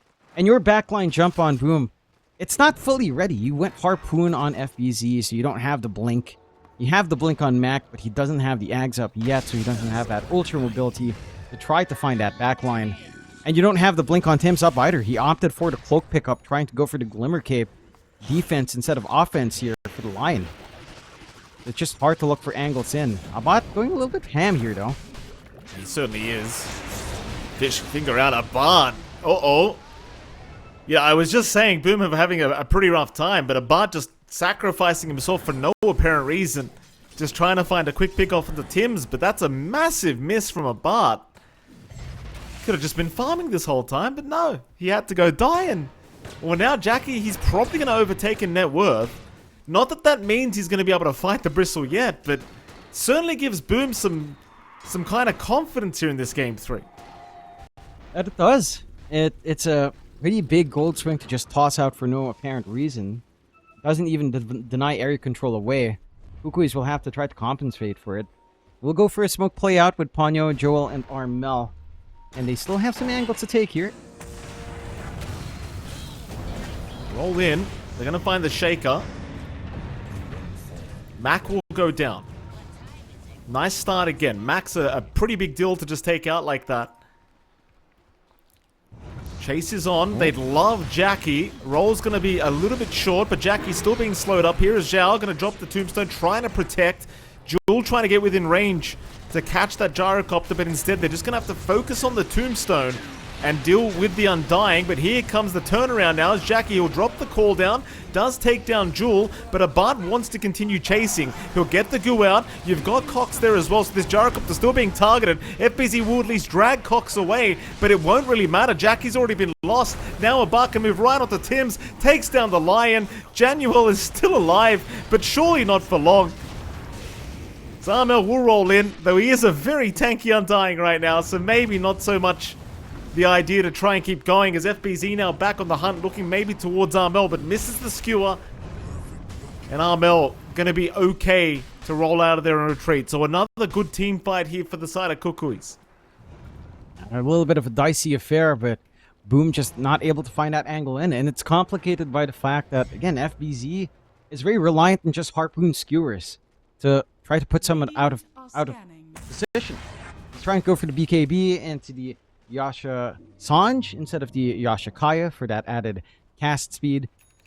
A little bit different here on our Magnus, trying to opt for that durability, which can still be fine. But again, it's this lack of blink, I feel, that's causing issues. Like a lack of blink on your line, a lack of blink on your Magnus that leaves Mac as your sole source of like counterplay. And that's easier said than done when you don't have the bodies to jump in to follow through. Especially when consider again how mobile the side of Kukuys are. You've got a Clockwork, you've got an Earth Spirit, They can be all across the map in very short order. And they have the damage to kind of back them up, especially with Cox, with a Dark Ascension. He can keep track. At the least, you have the Ags up for Max, so you have the Enchant Totem to help you jump in and out, along with a Blink. So you can also start to look for more consistent angles as well in the Shaker. But you're starting to reach that point where a bot is just uncontrollable. Like, he's just lacking the point booster now for that full Bloodstone. Has it up. And this is the point where things are scary. As Boom would have known from the last game, as FUZ would fully understand. The one thing you have on hand here is that there's no BKB yet on a bot. So he can be controlled and kited around. You just have to be very smart with your burst window here on the side of Boom off of this smoke if they find an angle in. You sure do. Boom Esports smoked up looking to get that big jump in. Armel may show himself. He will not though, just the boulder smash to clear out the creep wave. And so far this smoke not really amounting to much. Feels like every smoke Boom has tried just hasn't panned out to anything. The Kukuys have such a good read as to what Boom's trying to do. Every single time no one's showing on the map, they just play it so safe, so defensive here on the side of Kukuys. They're smoke up themselves and they're drawing straight lines onto Roshan, which doesn't take too long when you have as much farm as you do on a bot. They'll have a nice objective for themselves to take. Mind you, they don't have like forward wards to watch Boom coming into the pit. So it can be a little bit awkward for them to kind of hold that position. But Boom are still a little bit far out to try to play it. Like, they do have Slam, they have RP, they have everything you could possibly throw into that Roche pit. But they're just slow on the uptake. And it's Kukuys to just snag this away with no contest. Secondary life to come out here for a bot. Straight PPs down bot. They want to find FBZ while it happens as well. See if they can. Bottom lane, jump is in. They've already found the Magnus. FBZ just trying to find a skewer play out of here, but it's looking very tough as he'll pop the RP. Oh boy. Not quite what I expected. Sometimes you just gotta accept that you're probably dead, but he pops it. It'll be down for another 100 seconds as Aegis now has been picked up by a bot. Just goes ahead and takes care of it himself. And Boom, I mean, they're not out of the game yet, but they're 8k behind now in net worth.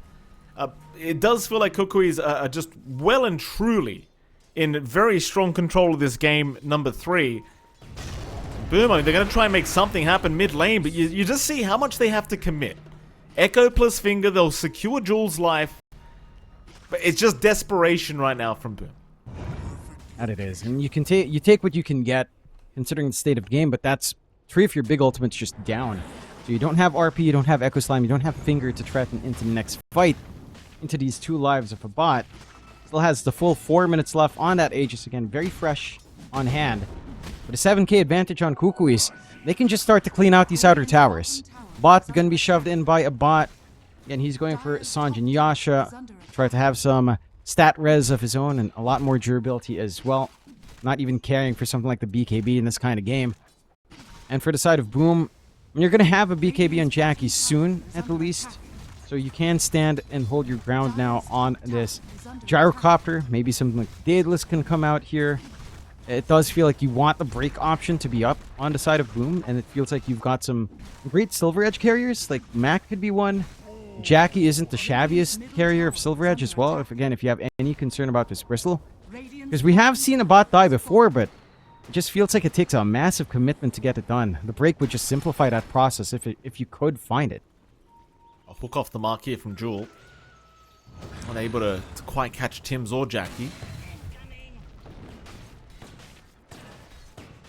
Very desperate times here for Boom. Just no clear way of being able to force a good fight against Kukuys at the moment. They're just well within their power spike with this draft.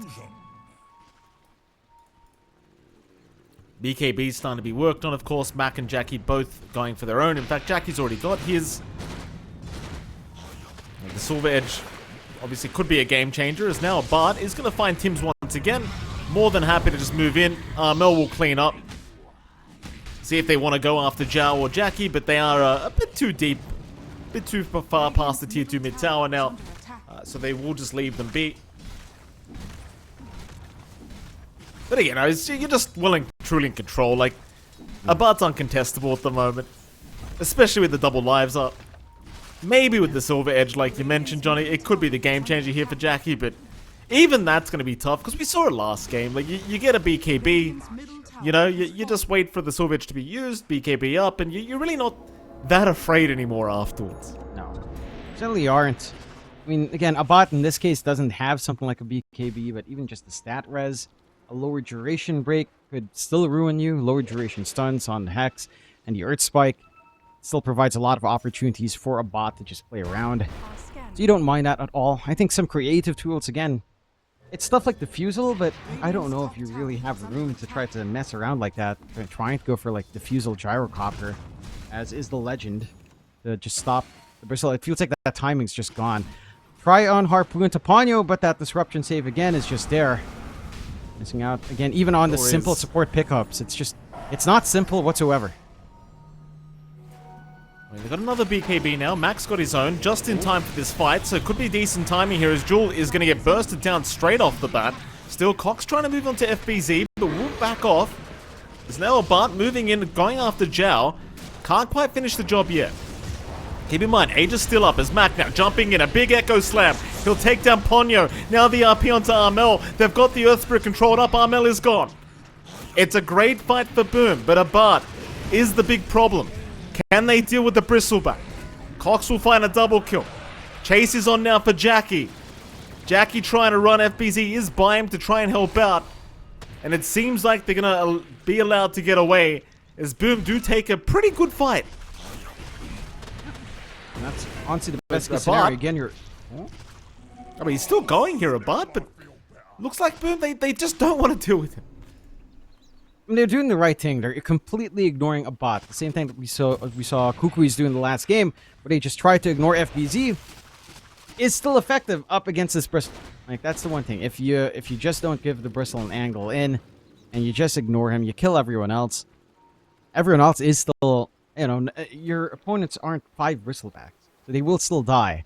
A little bit reckless from the side of Kukuys as well. Their initiation angles weren't great. Joel maybe jumping the gun a little bit, getting that hook shot in before the rest of his team was really right on top of him to back that up. And the side of Boom have ridden through to this point nicely. Aegis has expired. No secondary life now for a bot. He is working onto that BKB farm. So that's where things can change.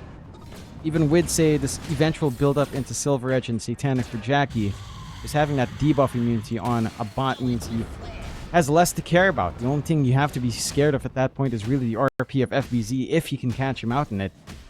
And even then, if you catch him, then Ponyo, if he's outside of it, will always have disruption as well to play with, especially as he starts to farm into that blink spike now on that Shadow Demon. So a lot of things that can still come out here for Kukuys. For Boom's part, and they're hanging on. They need a lot more of those kinds of fights to go their way. And the key thing is they have to break the fight up in a way that the bristleback's not in the center of it.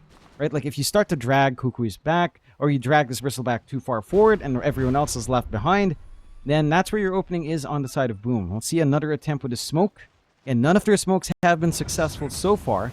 So we'll have to see if they can actually work an angle out. A bot is a little bit forward here, again, away from his team, so he wouldn't be the worst target in a vacuum to fight 1v5. But it's still the bristle. They want something softer here. Joel gonna get caught again. Ponyo's around. Disruption will be there to buy a bit of time. The rest of Kukuys are slowly moving. Is the Echo! Doesn't do anything! Kinda whiffed here by Mac. Now Cox to move in. Tim's is gone. They do get Ponyo in the end, but is it gonna matter? Mac's still trying to fight. In fact, Armel's down. Armel is down. It's a good fight so far for Boom. If they can get everyone else out of there, but FBZ's been left behind. RP will be popped. He'll try to fight this one out by himself, taking Jewel with him. FBZ still alone, will have to die. And so it's not the worst fight for either team. Armel, though, getting caught, making things a little bit awkward. And Boom, it seems like the gold change does go in their favor. And it does. I mean, every single time you're equalizing this game on the side of Boom, it just spells good tidings for you. Armel, again, jumping the gun a little bit. Same thing goes for Mac with that missed slam. He was just trying to look for that secure on the clock, just fails miserably, and you don't have that follow-through for, again, tying in with a combination on RP. We haven't seen these big linkages on Boom in this entire game. There is a lot of pressure on them. It was like, what, their fourth smoke? They just really want to find something off of it. They'll have to eat the clockwork. You managed to hit your spike now on a bot, though. BKB up on that bristle. So less of a care to have going into these team fights now on this tanky target. I feel like you start to, again, question whether or not Boom can actually ignore the bristle if the fight breaks out in that manner. It's just down to how well can you, again, split this fight up. And whether or not Armel overextends. That feels like one other thing that's been happening. Cox has been playing a great game, although he's a little bit far forward now as well. Won't really matter, though. In fact, hookshot in from Jewel. He wants to force another fight. Kukuys is coming in. Jewel is actually perfectly fine as Tim's the one to get caught now on the Lion. Not dead yet with the Glimmer Cape, but surely very, very soon will Tim's go down. Zhao also in a very awkward position. Meanwhile, Abad just chasing down Jackie. Has found the gyrocopter, but the BKB is going to be forced out. FBZ, a big drag back. Abad is gone. FBZ getting the drag back into the T3 tower. They'll lose their support duo, but they do find the position 1 bristle. It's a good trade for Boom. It's a massive win for Boom. Again, the side of Kukuys just split apart in that fight. A bot's chasing targets by himself. The rest of the team's looking elsewhere, trying to punish this Undying for going into the Stone and all that. Huh? Uh-oh. He was not expecting them to be hunting around the triangle. That's a big loss. FBZ, though, still have the RP, and he does pop it looking for Armel. Armel cannot roll away. But that's a good trade now for Kukuys, although they might lose Ponyo on top. And they will. FBZ really popping off in this second and third game. Even Jewel getting caught now. Finger committed, they'll get him. Oh, that is trouble for the side of Kukuys, as Roshan is back up at this timing now as well. At the least, you don't have Jackie around to try to pick that up. But they are getting a little bit enthusiastic on the side of the Kukuys. Again, they have to kind of be able to connect with a bot. It all kind of stems to the fact that he was just isolated trying to chase Jackie while everyone else was on different targets. And now Roche is open for the taking. Even without Jackie, you've got right-click damage coming through with Mac and FBZ. It's not going to take too long for them to find us with the banner on hand. And a secondary life to play with on FBZ. It looks like they might hand it to. Or just leave it in. FBZ will take it in the end. A bot not able to really sneak in time. And now Boom has a lifeline. 4-5k lead for the side of Kukuys. Not massive by any means at 34 minutes in. A lot of that riding on a bot. You've kind of slowed down severely on Armel. Cox is still keeping up to an extent. Has his BKB to grow into. A bot is trying to go into more physical resist. Like just going for full assault. Curious can maybe simplify the process. Plays nicely with the Warpath, seeing red as well. Facet on hand. But I don't know, it feels like Kukuys is just being a little bit sloppy. And that is being punished by Boom. Mind you, not that it's been clean from Boom, with, you know, Jackie dying there a while ago as well. But it does feel like it's costlier for Kukuys to not be on top of their game. Like, they have to make this Aegis kind of useless on Boom. They can't afford to cede ground across. If you manage to lose maybe just a tier 2 tower or 2, you're kind of fine. But you do feel that swing back. And again, it's reaching that point where maybe the Night Stalker pick starts to taper off a little bit. Maybe the Earth Spirit starts to taper off, although he can still be relevant as well. But it just becomes a lot more complicated, whereas the team fight for Boom is pretty straightforward. You have RP, you have skewer back plays, you have slam for big clump ups. It's much easier to think about how to find the angles here for Boom. And it's much simpler for them to just ignore a bot in comparison to how Kukuys have to play here. Well, that it is. Boom Esports not sticking around too long for the tier 2 yet. Still looking for a creep wave, as it seems like Kukuys are going to smoke up.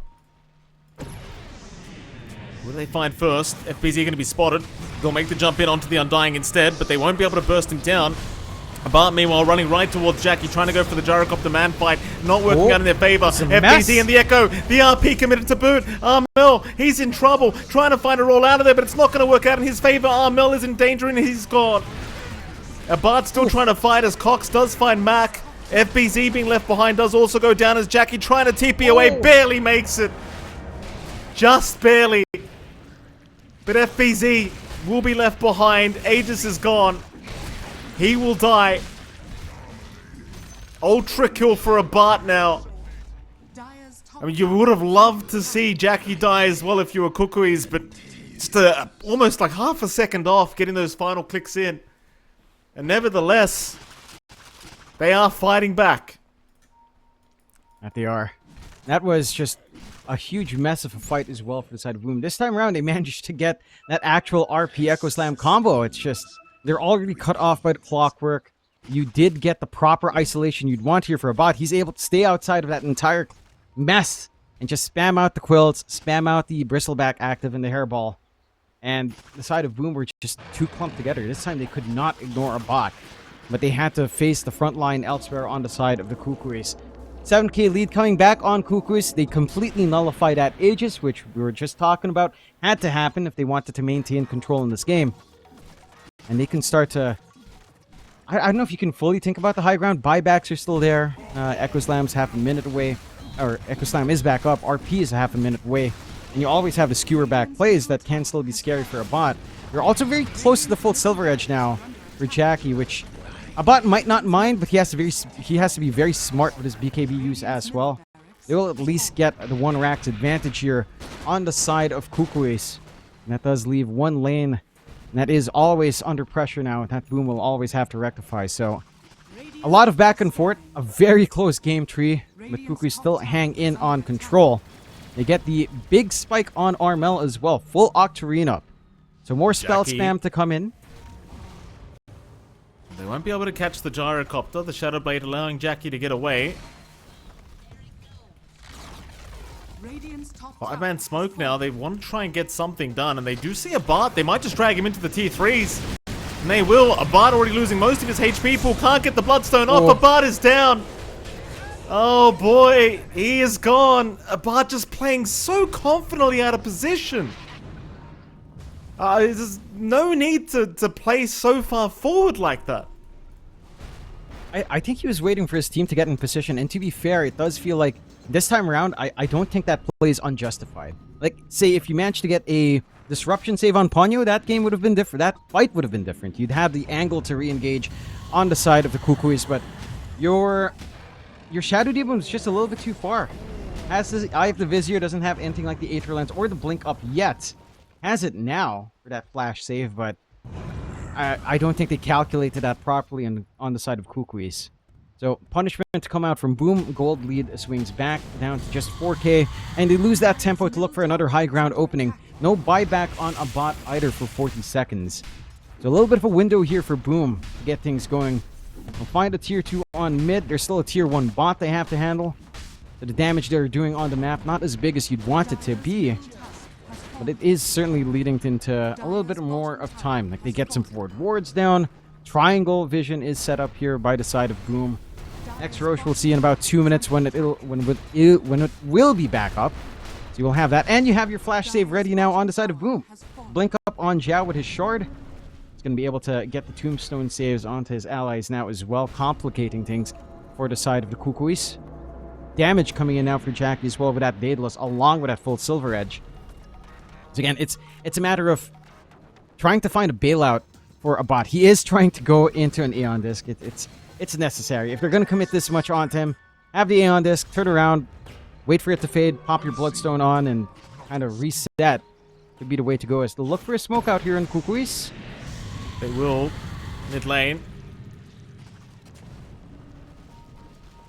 Not finding anyone yet. Jewel looking for a hook shot in. Cox is just going to jump in with the blink, and Zhao already almost down. Mac, meanwhile, getting an Echo Slam, can finish off the job here against Ponyo. Meanwhile, Jackie, half HP on the gyrocopter, still trying to survive as Cox now godlike, finding a double kill. Jackie needing a way out. He's got no Satanic, he's got no BKB. They'll instead focus down FBZ as the bot will continue to take care of the gyrocopter. Jackie trying to fight, but just can't make it. There's no buybacks either, but they'll find a bot.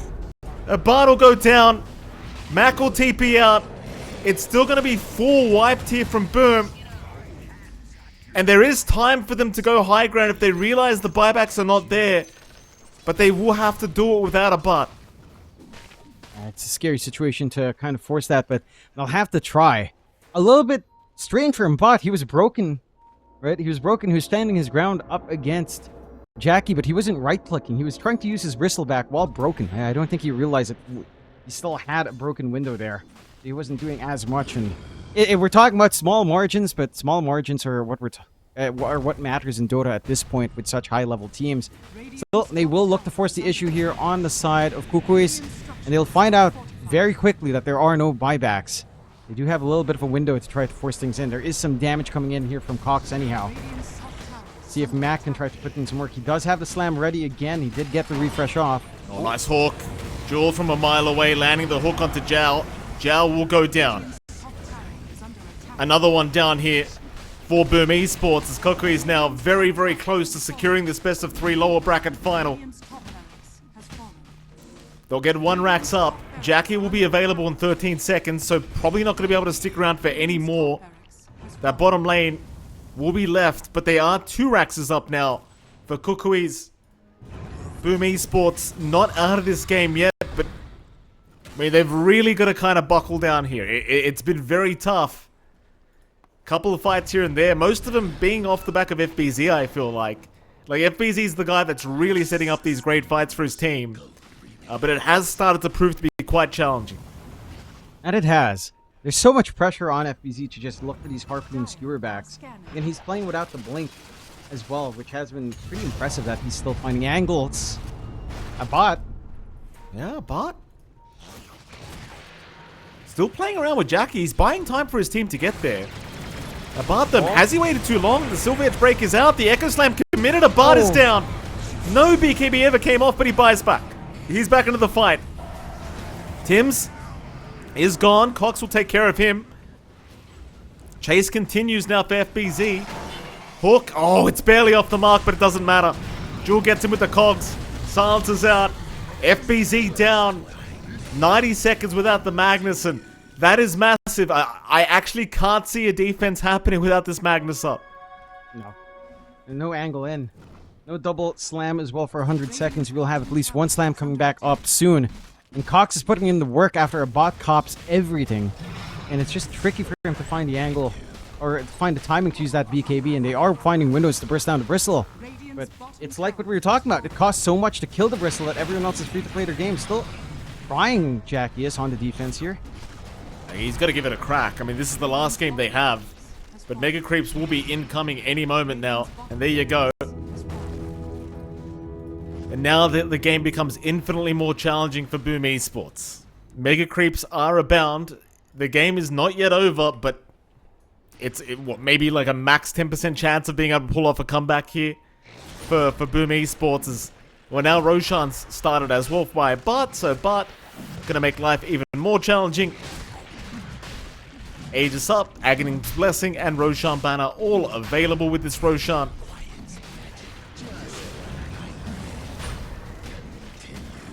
Nice and easy. I mean, they're just...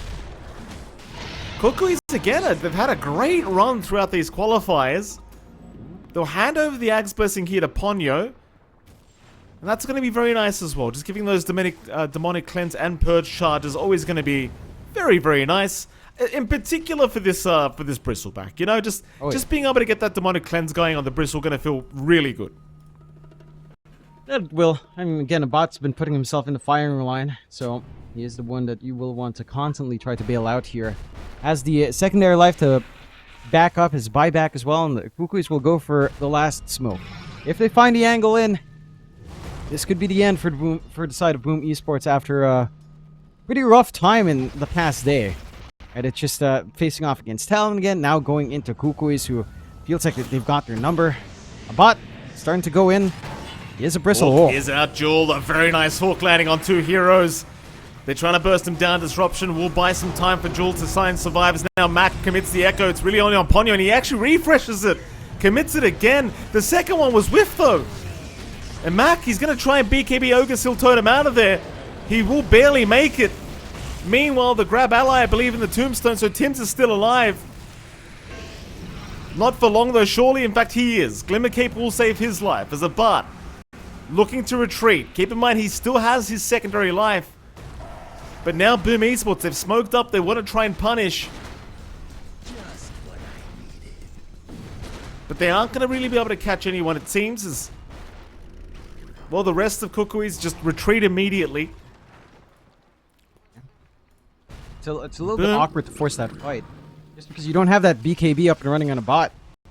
Doesn't really want to push the envelope too hard. Slam is back up again. You did have level 25 on Mac, so with the Octarine, that cooldown, not that long. Just 40-second wait. RP on hand as well. High ground threat is there for Boom, and the side of Kukuys, they'll have to get a little bit of a reset. They've gotten Mega Creeps their way. They're in the advantage. There's no reason to take massive risks. But it does feel like they didn't find as much as they could have on the high ground. And now you're reaching the point where you're going to start to see more to come in here. Like Jackie's just looking to farm into the full Divine Rapier. That's when things can really start to get spicy. Even a Bristleback, once he's broken, is not going to be able to survive that kind of output. You at least have additional saves coming out here for Kukuys. Have that full Ags up on Armel with the Enchant Remnant. So he can just scoop in and save a bot, save anyone who's in trouble. And that's going to also complicate things for the side of Boom. Momentum to be taken, and just safety nets here for the side of Kukuys. Shard comes out for Armel as well. And the side of Boom, well, it kind of hinges on this gambit. If this full Divine on Jackie will pay off, if you can even find the gold for it. Not too far off from that, but again, it's a massive risk. It's do or die now for Boom. You are at that point where the Divine is necessary. It's just a matter of, again, can you kite a bot? Can you actually get the angles with a slam, with his RP that you're looking for? It's just so difficult for Boom. There's just not a lot of wiggle room left here, Mike. Here we go. Divine Rapier on Jackie. The all-in play. Cox, hexed up. That's a good start. If they can somehow deal with the Night Stalker, but Cox is okay. So just finger him, but he won't really go down. There's another hook shot. That's a perfect block from Jewel. He's put him in a very awkward predicament now. Nowhere to go for the side of Boom. They've got to try and fight back here up against the bot. They'll have their entry back to the base now, but they're still trying to just deal with the bot at the moment as Jackie, he's lost half his HP. He'll have to BKB up. Echo Slam committed, but nobody's dying yet. Jackie's still just trying to survive through this as FBZ and Tims are both gone down. And now another Echo from Mac, but it does nothing. Mac will run. Jackie's been left behind. They really can't afford to let him go. He'll try, but he is gone. Divine on the deck. No buyback available. Cox will take the Divine for himself. It's got to be over. This has to be it. There is. There should be no way. I mean, to be fair, on the side of Kukuys, they are 2 heroes down. They're not the healthiest as well. And you still have to respect the skewer back potential. Respect that low cooldown slam. You've got your own Silver Edge on Mac as well to try to break through here on a bot. Age is not the longest timer as well. You lose the Divine, but you are buying time. It's just that I don't know if you have anything to do in that time with your Gyrocopter at this point. The damage is gone. You got the full Abyssal Blade up for Cox. He's doing a good 600, 700 damage per right click before reductions. So if you're worried about the Bristle, you definitely have to be worried about Cox now, as he's looking pretty damn big here. And the side of Boom, I mean, they're staying. Right? It's not done. The endgame push hasn't come out. They're showing a lot of respect on the side of Kukuys. It just feels like... No, like, it just feels so difficult for Boom to look for this endgame state. Right? Like, to look for that big RP, that big slam. Even if you do get them, the follow-through damage now from Jackie, it's just not there without the Divine. There's just a lot of issues for Boom that... I don't know if they have enough farm to kind of compensate. Maybe if the game drags on for like 5 to 10 more minutes, if we hit tier 5s perhaps, you could start to equalize a little bit more, like try to farm your second Divine up, but I don't know if you're going to give them that much time here on the side of the Kukuys either. I don't know either, John. We'll find out very, very soon. They're still in it. Not over yet for Boom, but 35k advantage. 95% chance of winning this one for Kukuys. Not going to make things easy. They'll go through the bottom lane. Hox has been an absolute menace. 12-0-16 on the Night Stalker now with the Divine Rapier up. Making life much more challenging for the other team. Your nightmare continues. You're probably maybe just going to wait for that next rush on here on the Kukuys. I mean, there's no real rush. Again, you potentially give an opening out to farm a second Divine on Jackie. But into Mega Creeps, it's really not that much gold anyhow. No one's going to be dipping inside of Boom, so you're not going to be able to get a kill advantage just yet. And yeah, you're just set to chill. The question is whether or not it reaches 60. I think if it reaches 60, Kukuys might be playing around a little bit too much into that point, waiting for tier 5, so likely not, Gustavo. Oh, Ben. Here we go. They're going to see Mac first. Mac in big danger.